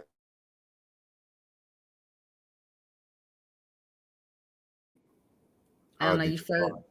go You ahead? froze again. You froze All right, again. take you back. Go ahead. Heart space, your heart space, because this is your intentions, your heart space. That is that determines, like, like literally where you get to go. Do you get to graduate? What are your intentions? So anything else, they stay alive. But when you get them in the heart, it's for, where's your heart at? Where are your intentions? Do you mean well by people, or are you literally one of those people that are trying to are you a parasite? Are you know what I mean? So she was basically saying, in order to get rid of them, you've got to get them in the heart. And then she utilized the herbs. The herbs, to me, represent what we need to be doing now, which is unplugging for things that don't serve us well, like the meat. I tell you're a living being. You never ever die. So why put something that isn't alive in your living body? That's just going to keep you trapped here on this plane. Unplug from those things. So the herbs And represent what we need to be getting into. Yes. with the herbs, did we explain how he had already? And that when he was his brother who had turned, he couldn't brother because of the herbs. It might have had garlic, whatever was in it. That also saved him. So at the end, that's when he off before he went to get at the KKK dude right here who sold him, like you said, the slaughterhouse, because the whole time that they had got the juke joint and all this, but they were going to come in and kill them anyways. And so that's what the vampire said. The vampire also, when they got outside towards the end, y'all, there was a water scene, and the vampire had the preacher boy, and it was like being baptized. And so he started saying the Lord's Prayer. Do you remember that, Lana? So I think you pressed mute. Uh, so long story short, y'all, there was a scene with Empire, and he Yeah. has this young brother right here. And so when he has the young brother, he starts saying the Lord's Prayer. And now a normal person probably was thinking, yes, he's going to say the Lord's Prayer. And I'm like, oh, man, this is going to be a Christian movie. And Jesus done saved this boy. And I was like, ah. But no, the vampire starts reciting the Lord's Prayer. And he laughs. And he says, a man on our land once and tricked my father and basically stole the land. And it's still comforting though, but basically saying that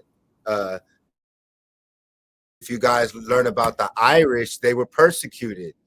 The vampires got the Irish because we had taught those pale-skinned Europeans who listened, who we got out of the cave. Some of them listened, and so they were able to be taught certain degrees. And so the Irish were some of those people.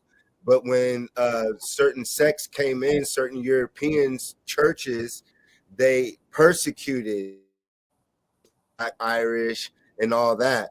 It Leprechauns and the magic of the Irish. That's because they learned their knowledge from the Moors, and you learn about the Celts, learn about Stonehenge, which we built in Ireland and all those places in Europe. So another spot, and don't quote me if I said Stonehenge is in Ireland, but I know it's in Europe, and if it is in Ireland, kudos to me. But just wanted to make a reference that the church persecuted their own people as well. So you guys got to remember that it was Dutch, Italian, Russian, British, English, all these different Scottish. And so Irish were considered the lower class. They weren't considered white because that's a new status. So when he said to Preacher Boy that someone came on their land and stole it, I was able to reference that. And I was like, they're referencing how they were treated as well. And so a lot of the Irish as well came to America, escaping the Catholic Church and the Roman Catholic Church as well. And so we taught some of them. That's when you'll learn about the hillbillies and stuff. And when we get iodide in colloidal silver, and they'll turn blue, things of that nature. And then the Mathongis are the Mathogin people, those watching live, the Mahoganyans. They're like the Abraham Lincoln type of folks who look mixed, you know, and so those people as well.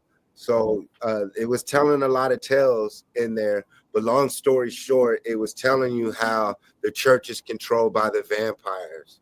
And that's why, once again, the God of the Bible asked for blood sacrifices. It got mad, according to the book, when Cain killed Abel. Abel came grain and corn, which takes time, which takes community, which takes seasons, which takes learning, rather than slaughtering. But that deity liked the blood, liked the slaughtering.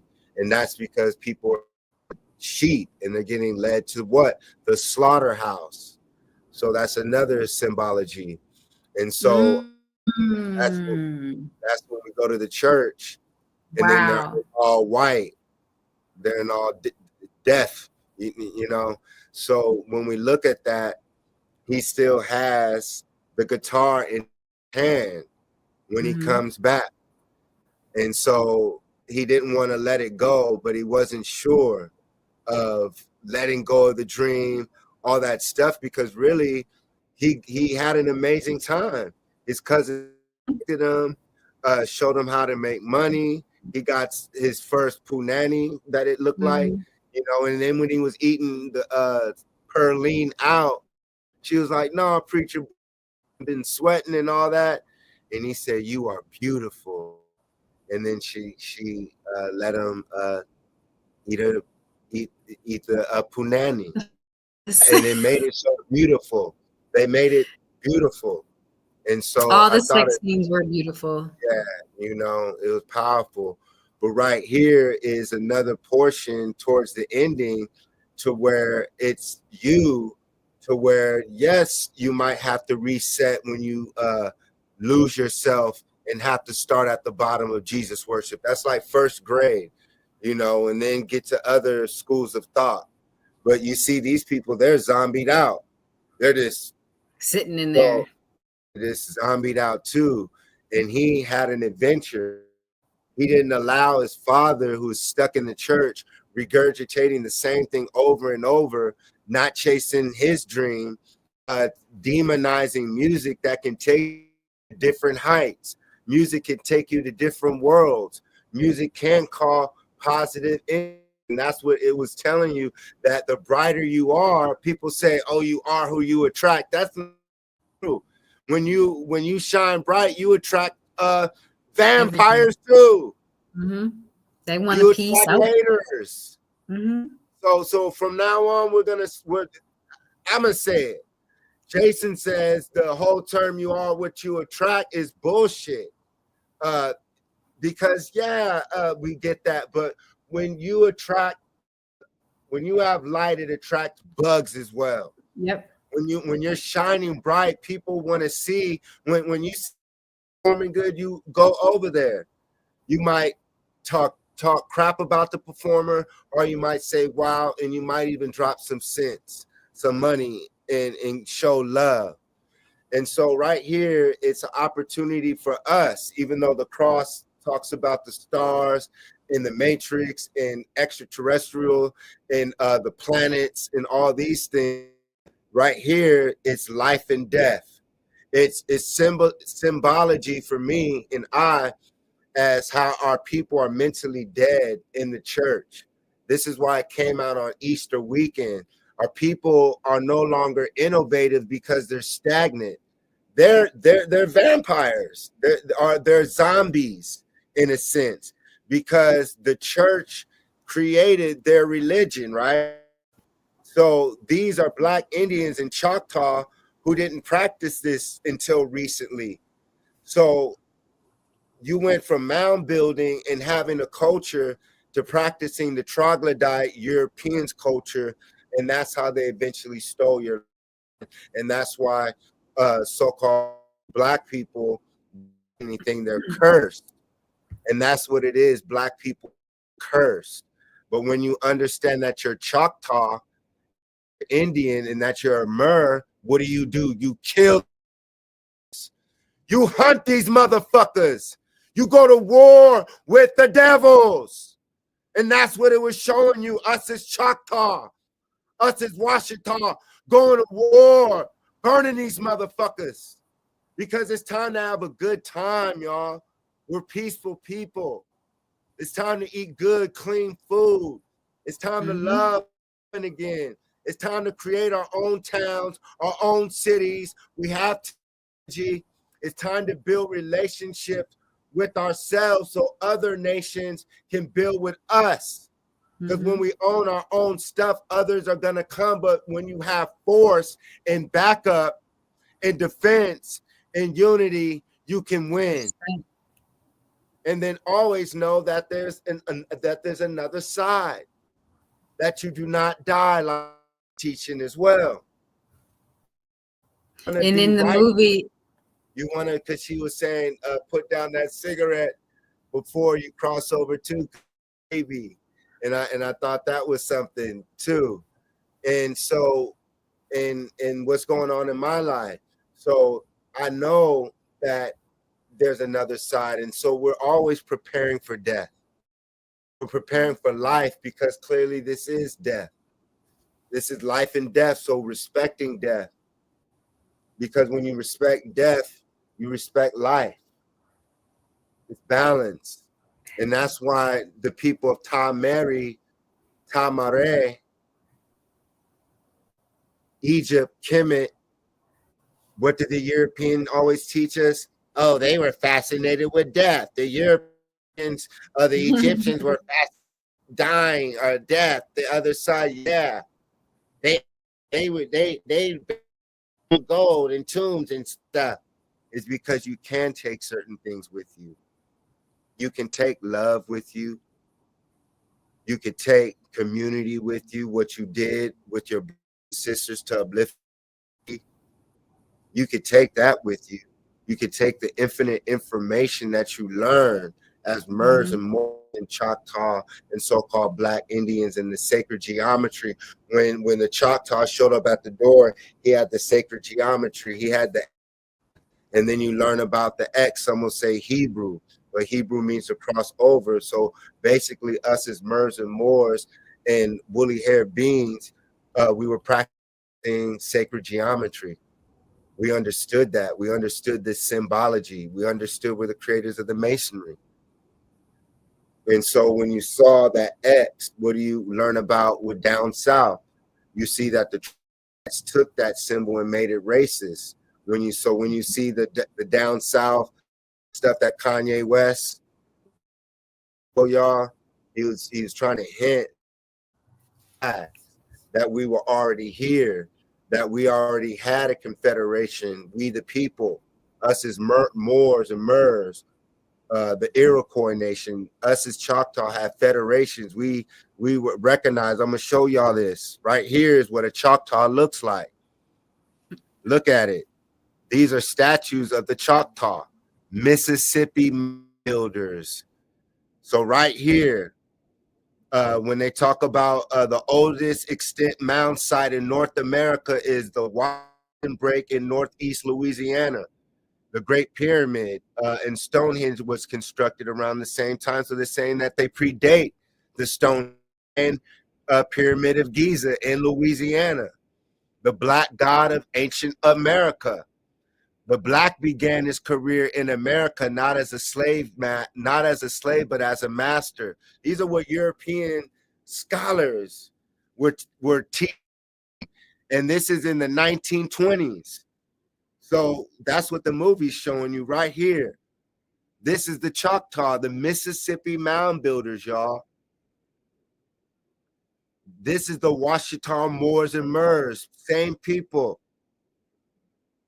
And so right here, Mississippians, this is real, y'all. It's not make-believe. So they reclassified us as Black people and African Americans and colored to strip us of our true story as already being here. They burnt down. They set fires to the major towns where we had the technology, which are your major downtowns today. That's why your courthouses in your major downtowns look different. Those buildings look different because we built those buildings. And then we had to go outside of those cities and again because you're dealing with vampires. So right here, you pictures of the Gulf of Mexico. So Delta Slim, the word Delta Slim is us. Right here, look at that, y'all. Builders all through here. So this is a real history course, what you guys saw. And so, yeah, Lana, I agree there'll be a part 2. So you guys see all right here. So not only were we already here when we the lands were connected, but also you can see how we sailed here. And that's why when you go to Veracruz, Belize, Tampico, in New Orleans, in Florida, you find pyramids all in the Gulf of America because we are those people. And as we close it out, the true definition in 1936 Webster's Dictionary, an American is an Aboriginal or one of the various natives found on the American continent by the Europeans. So here you are, once again, and these are pictures of California Indians. Look at that. Look to the right. Look to the right, y'all. And you see us. Because we are those people. The Asians mixed in with us. And right here, these are the Mississippians right here as well, y'all. Look at this picture. You see, it says Mississippian tribes. Can you see it? Deportation of Indians from the Mississippi tribes. Hmm. You to the left, you saw how they were dancing, the Asian, when he was playing the guitar, Lana. Remember? Mm-hmm. Uh, and I forgot to mention that the terracotta, they were doing all sorts of things. So look to the left, y'all. You see the Asians right there. And then Yeah. you see the Mississippi mounds. Yeah. That's right here. That's That's dope. us. That's proof and evidence of Yeah. us already being here. It wasn't No, that long ago. no, it wasn't too long ago, y'all. It was They literally. erased us on paper, and they did it in the media through Hollywood. That Yeah. you and look up the elm wood, learn about the elm tree, learn about Elm Street. What we would do is we would set up a bunch of elm trees, and that would open up gateways and portals. That's why in Hollywood they use Elm Street to always remind you of the elm tree, but they put Freddy Krueger in front, a child molester, to make you not think that when you heard the word elm or elm tree that that you forgot that it was the dream world. And so we use the elm as the magic mushroom, and also the elm tree can be used tea. Bark can be used as healing what? The gut, the pancreas, your brain, your second brain. So right here, you proof of the Mississippi mound builders that they're talking about. And right here again, here you are.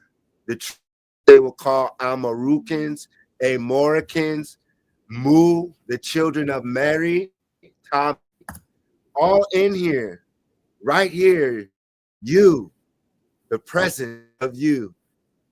And look at here. This is Delta Slim, y'all. This is how Delta Slim look. Mississippi Giants. So you see Will Chamberlain, Shaquille O'Neal. You see the brother on the Spurs, 7'7". So imagine great-great-grandfather.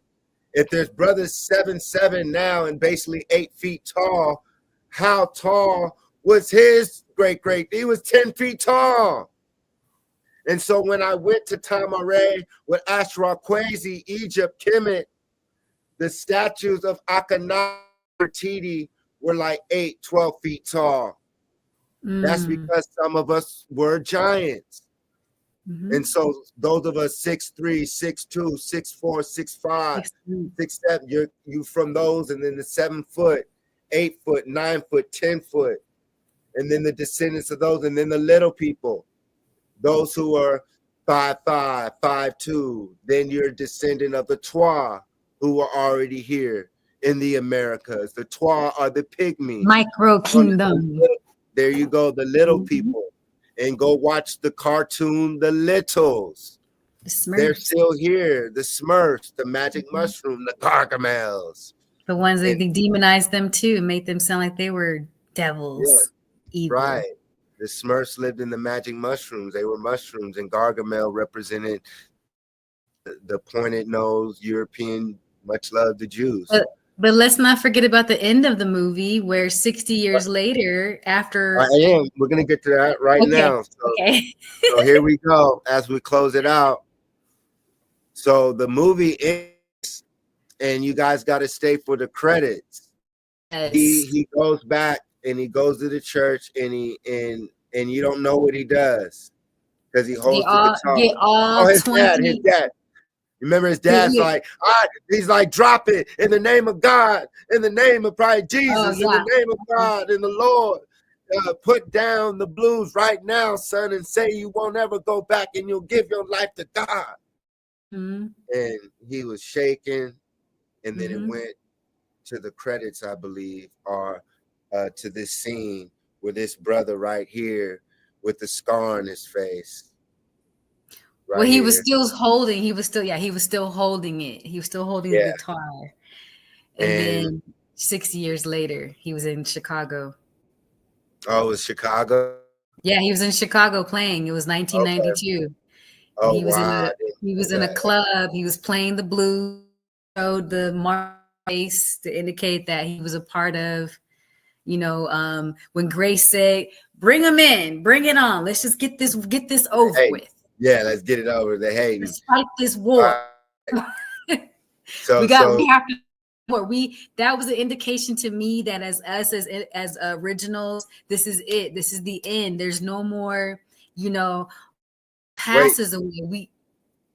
You pause. Hear what you said. You paused for a second. So go back. Yeah, there's the reception is a little off right now. What was I saying? He got found in Chicago. They walked in. He was playing.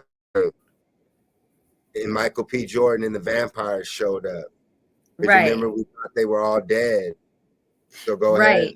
Right. So yeah. So he actually survived that whole that's what I was saying. Grace was like, bring it on. So 60 years ago, during the 1930s when all this was happening, Grace said, bring it on. She said, bring the vampires in. Let's just get this over with.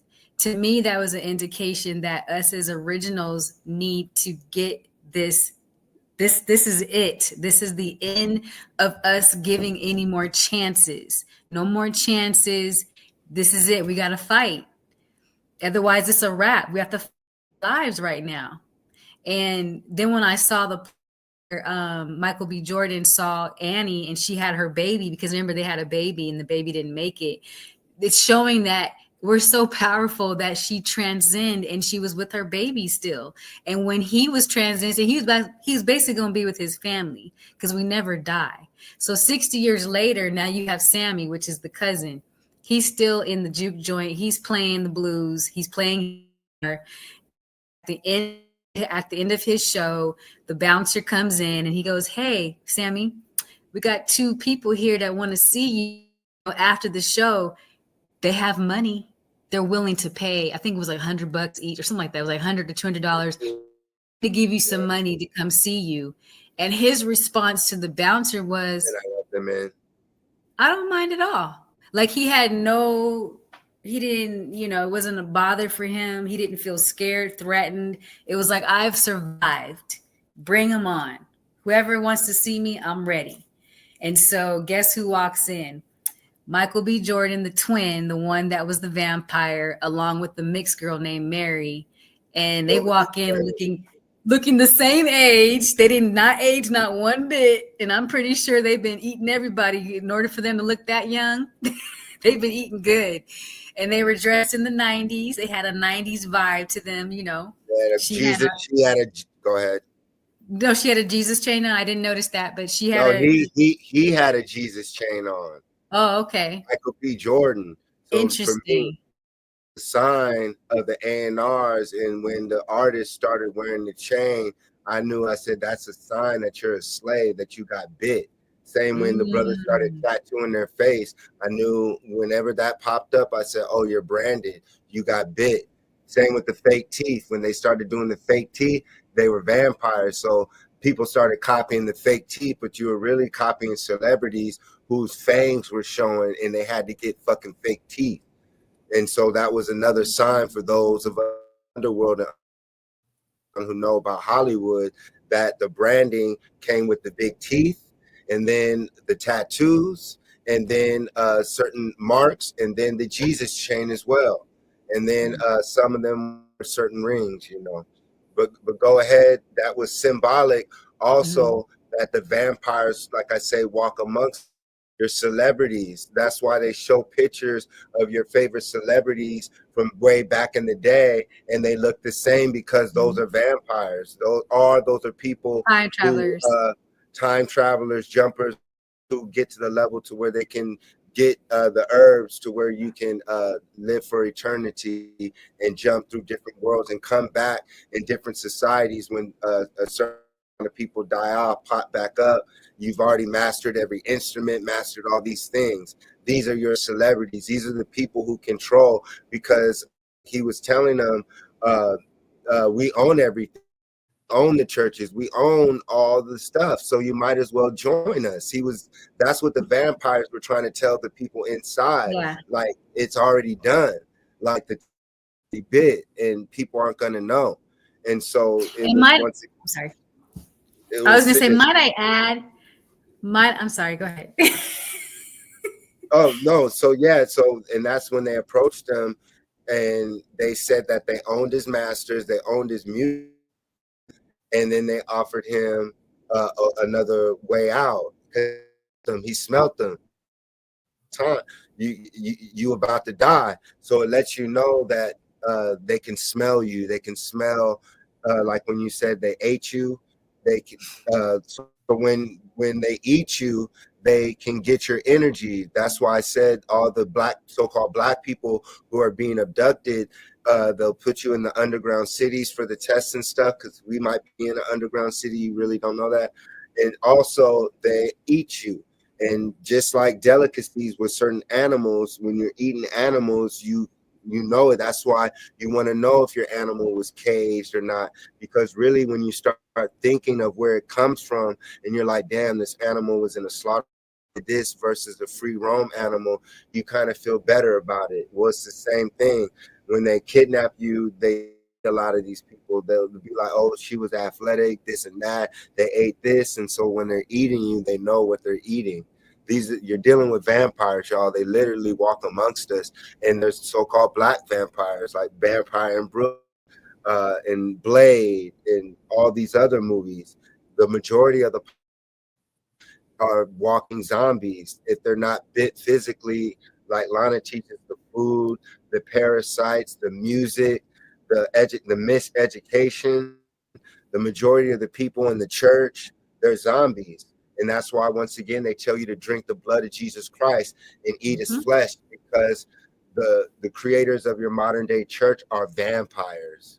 And that's what they have you worship, the death of Jesus Christ, a blood sacrifice. You know, who did he call upon? Eli. He called upon the Elohim. And so we talk about the characters with Eli. Eli ascended spacecraft in the Bible. Elijah did. And so he left in a whirlwind. So in the Bible, Elijah, necessarily, he left in a spaceship, whirlwind, and it was a whirlwind, and it was a fire, which you will call a spacecraft, and leaving, shooting out fire. Even in their biblical stories, they talk about futuristic stuff that was in the past, because in the future, you already see us going into free technology. They're teaching us about our pyramids, which were used for Stargate travel, interstellar travel, to empower the planet, to send signals, all multiple things, computers. So this is us. Also, how the music industry has people. He said, "No, I've seen enough of this world." So he saw enough and said, man, staying alive and staying young, and I seen all I need to know. But he asked him, though. He said, hey, that night, was that your funnest night of life? And he was asking, or was that the not, or was becoming a vampire better? And he said, nah, man, that was the last time I saw my brother. That was the best night of my life. And he said, me too. And I love that. So he was comfortable in going to the other side. He didn't want to sell his soul to be a vampire like most people do, like you talk about with the BBLs, the cosmetic surgeries. Much love to those. If you have to get it through certain treatments, I get that. But we're talking about, those who do it in vain. Those who do it basically, well, yeah, they do it because of celebrities. You do it because you don't understand that these people who you worship in celebrities, whether you're your favorite pastors, your celebrities, these are vampires. That's why they want you to hate yourself too. They want you to hate yourself. So that's the only reason why you alter yourself, is because you don't love yourself anymore. And that's the example they want to set. Oh, look like this, do that. Yeah. That's it. And that's Just what he was you. fighting for. He came in crying like, man, like I don't want to. And I felt that way. People and your family members trying to tear you down with your music dreams, especially if you're really gifted and talented. Yeah. And those of us who didn't sell their soul to the vampires, those who really know me, know that I've been saying this long YouTube and long before it became cool. You talk about, I had a tour van called in 2008 and an album called What is the Matrix? So I've been talking about this because I've experienced it firsthand, you know. And so they're making movies about this because there's others who've experienced. Look at that, the real. Imagine other levels. Imagine the other levels that are being told through cinema of real Man, experiences like this, of real vampire experiences, and only one survivor.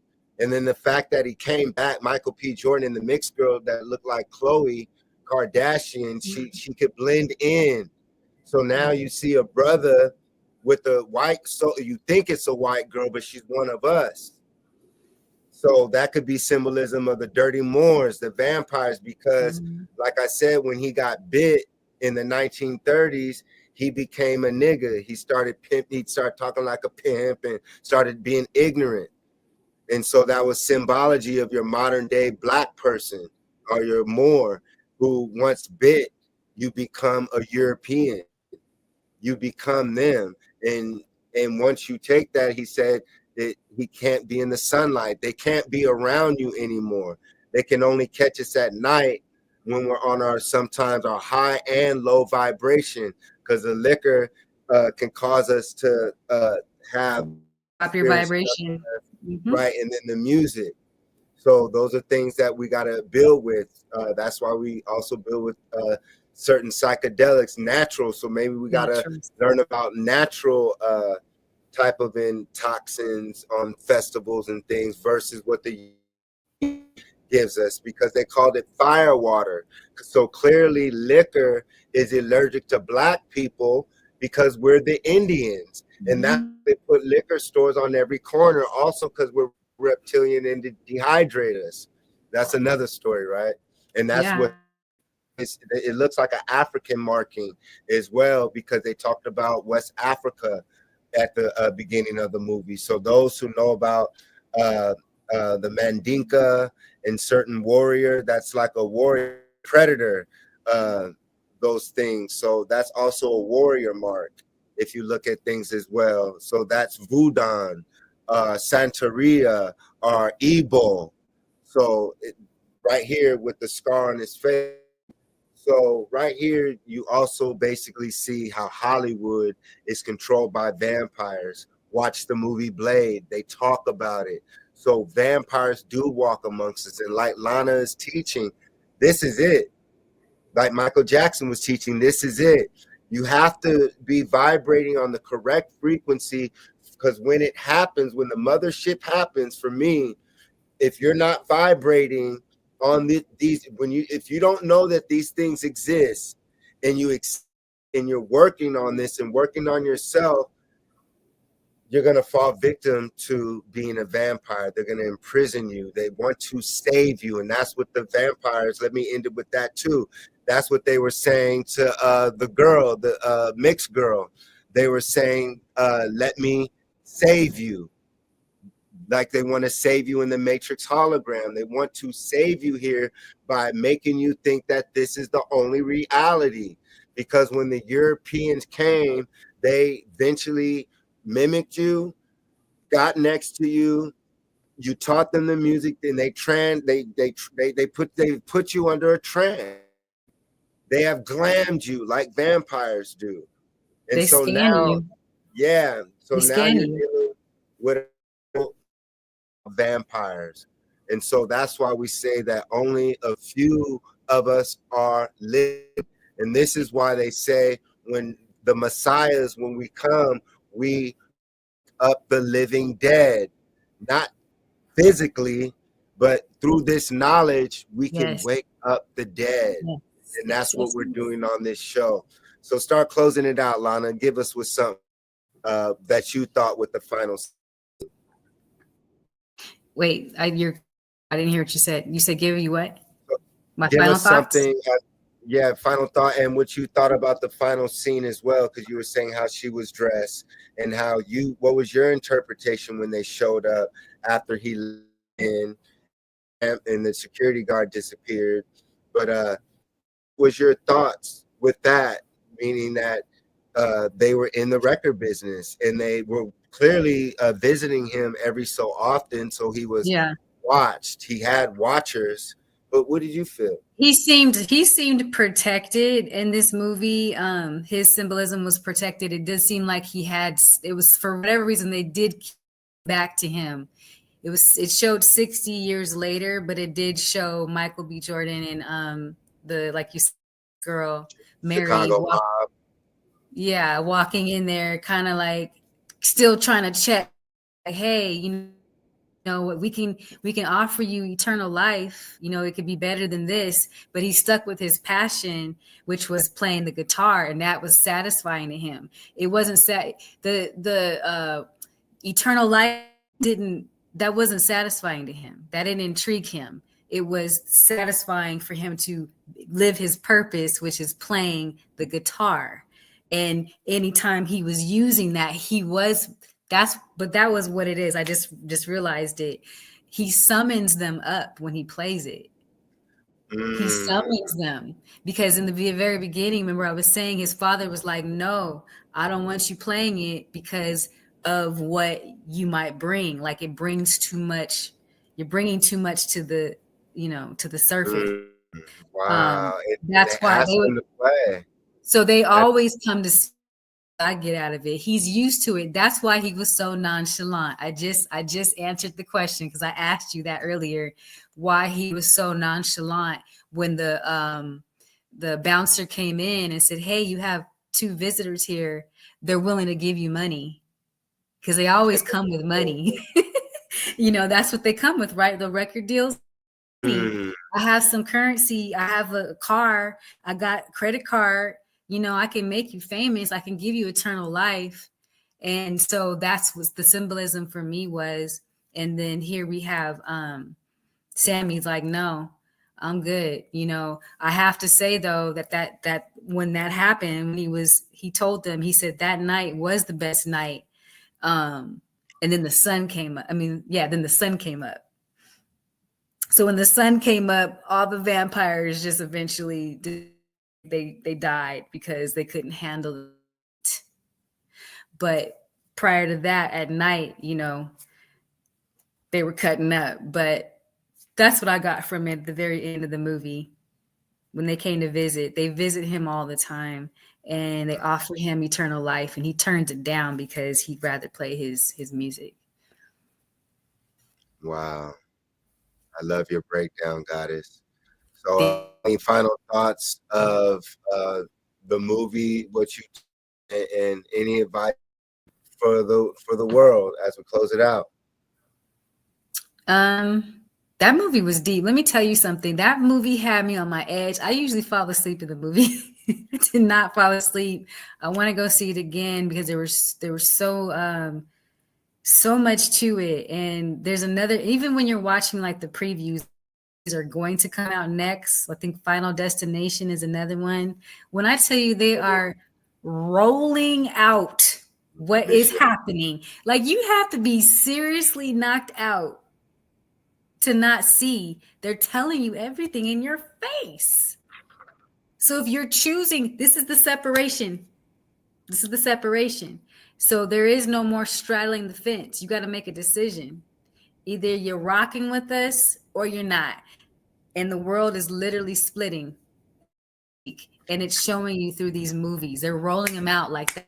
It doesn't matter what movie you go see, whether it's cartoon, whether it's a real one, whether it's anime, whatever. They're telling you what's happening right now through the movies. And this is one of them. So yes, go see it, and go see it in IMAX. They take it out of IMAX so you can get all the effects and the visuals. You can hear everything happening. So that's my my breakdown of. I love you, Goddess, Priestess, Oracle. And like you said, one of the previews, they showed Tom Cruise in Mission Impossible. And one of the clips, they were like, are you sure you want to do this? This fool got in like a sarcophagus. It was like a black sarcophagus. And he went in, and when it closed, it locked in on him. and it started giving them knowledge of the universe. I said, there it goes. I said, they just showed sarcophaguses are. I told you that they're cryo chambers, but you can connect.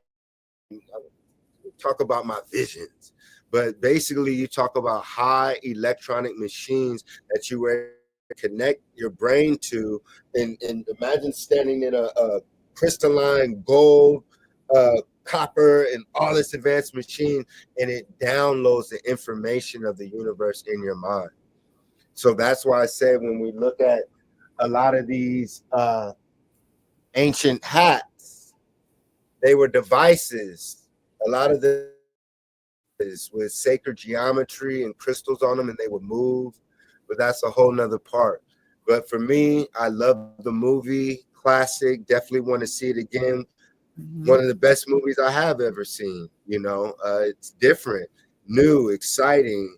uh, watch what I said if you're just tuning in. But yeah, it was about community, it's about love, it's about how the Europeans came over here. They specified how the Irish came over here. So it talked about, for me, Irish slavery, European slavery, troglodytes, hillbillies, also how it's dressed as Moors and Moors, how you can look at how clean and dressed we were at that time. And when you look at the Europeans, sloppy, it shows you that they weren't the makers of those clothes.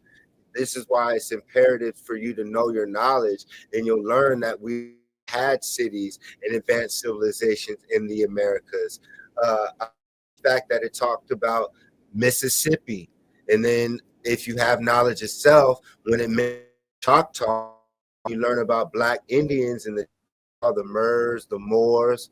We were already here, the original people of the land, farmers, picking cotton, all these different things that have been demonized. Our sisters, our mothers, our aunties, our healers. Our mothers taught us how to love the land, which builds community, growing our own food, knowing our herbs, knowing our healing herbs, so we don't have these parasites and vampires in us, so we can ward ourselves. So when we're celebrating, doing our thing, when we have our herbs and crystals, right, our protection on us, it wards them off, because clearly they're haters. And clearly, not only are they haters, they're vampires, and they can trick us. They trick us through the music. They trick us through money. Like Lana was saying, money, money, money. Because at first I thought the brothers were tricking people. I was like, oh no, they're already vampires. But no, it was amazing. And so be careful, because not all money is good money. And then it also showed how what you might call a simple life isn't necessarily bad. It also taught me that we need to build our own cities again, to where we have our community, to where we have to get along. It's not that hard to build our own cities now. Together, we can do it. It's necessary. And then it also shows us how they came in reminding us that we did come together at multiple times, and we're dealing with multiple invasions, y'all. So hold your head up high, hold your head up strong. We are those Indians, we are those Moors and Moors, are those people of the Trail of Tears who were misclassified and displaced, who had to move from Louisiana, Florida to California, moving from Texas to escape Europeans, to escape the water of empires who came amongst, saying that they're peaceful, but put smallpox blankets on us, murdering us by the millions, by diseases, not just by parasites, like Lana stresses. These parasites were on the blankets. You're dealing with people who use parasites, biological warfare on us as Moors, Moors, and Black Indians, the original people of Atlantis and Lemuria, Ta-Meri. So this is a documentary. This is a true story. because our fathers, some of our fathers fought in Vietnam. They feared these brothers and feared us being born, being born, teaching us the ways of the European. We are at war still. The Spanish Inquisition has not stopped. The Indian Wars have not stopped. Their goal is to erase every reminiscent and every idea and every thought of you being an Indian, you being an indigo, star child, a star seed, you being a child of Mary, Maya, the creator, the creatress of civilization, the mother civilization, the Olmec, the Mississippi mound builders, fact who we are. So if you identify yourself Black or coming here subservient to Europeans, it strips you and it traps you in this false reality that they have built for you. And it saves you in an artificial reality so you cannot graduate to the other side. Yes. Because we never die. We are infinite beings. This is a spacesuit. And in order to get this melanated, carbonated, neuromelanin, sun condensed spacesuit, you had to do such beautiful things in your past life. We are soul people. We are children of the sun, the moon, the stars, and the mountains. So we are the earth, we are the wind, we are the fire, we are the Choctaw. And that's what I learned. And I also learned not to sell your soul. I learned the passion, and I learned that you need your goddess, that I'm thankful to have a goddess, an oracle, a healer, because that's what our women are. That's what she's an extraterrestrial. That's who our mothers, when they're vibrating, they showed you the perfect example. And the sisters that showed you what we do for you when we love you. I love you. I love you too. I love you all. I do. And I love you all watching this. And so this is what the Matrix University is about. So as we close it out, I'm gonna as we close it out, let's work on. I have a new challenge coming up. I'm creative. Remember, I told you we got to get rid of things that don't. Well, as we're getting closer and closer to getting our spaceship to come get us, I'm stopping the weed, getting rid of all those pens that they have, the dispensaries when they sell. A lot of those, they sell lights in them because the government got a hold of it. So they inject marijuana. It's no longer organic like how we used to smoke it back in the day. And when you put a fire to it, it also changes the weed. So we got to learn. Marijuana is an herb, so I wouldn't necessarily say get rid of it completely, but the way it's smoked is not necessarily good. So as people, we got to get together. We got to get rid of all that stuff that doesn't serve us well. And I'm so happy because I know we can do it. These are all parasites, and it's designed to keep us vibrating low. So we have to get rid of all that. Change the way we eat. Get rid of that meat. Don't put any stuff in us that doesn't serve our body well. And I'm excited for that challenge. I'm excited to challenge it. So yeah, thank you. And be sure to hit us on the Cash App, $ Jason Elm Street. Lana has some great elixirs, some juices coming out. And be sure to find us at www.thematrixuniversity.com. You can also find us in the VR chat world on your Meta headsets. 1, 2, MetaQuest 3, MetaQuest Pros. Go to VR chat, type in the Matrix University. We have our own video game, spaceships, pyramids, for artists who are watching this. We have our own virtual reality world now. So if you want to have a concert in virtual reality world, if you want to put your QRC code to sell your album in our virtual reality world, you can. And also, if you have a business and you need a VR world built for advertising for people all over the world, we can provide for you. So we leave you. I'm going to close out with Children of the Matrix, because we talk about vampires in this song.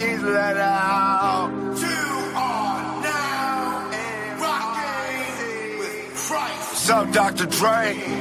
Free Suge Knight.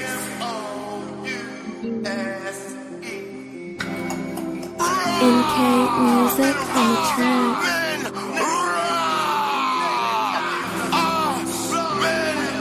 This is off my album. It's the Elm Street. Let's get it. Living in a video game. I am Anunnaki. I am Sirius Dog Star. I am the Thunder God. Jason, Anubis, Unproved, Pata. NK music on the track. In the flesh.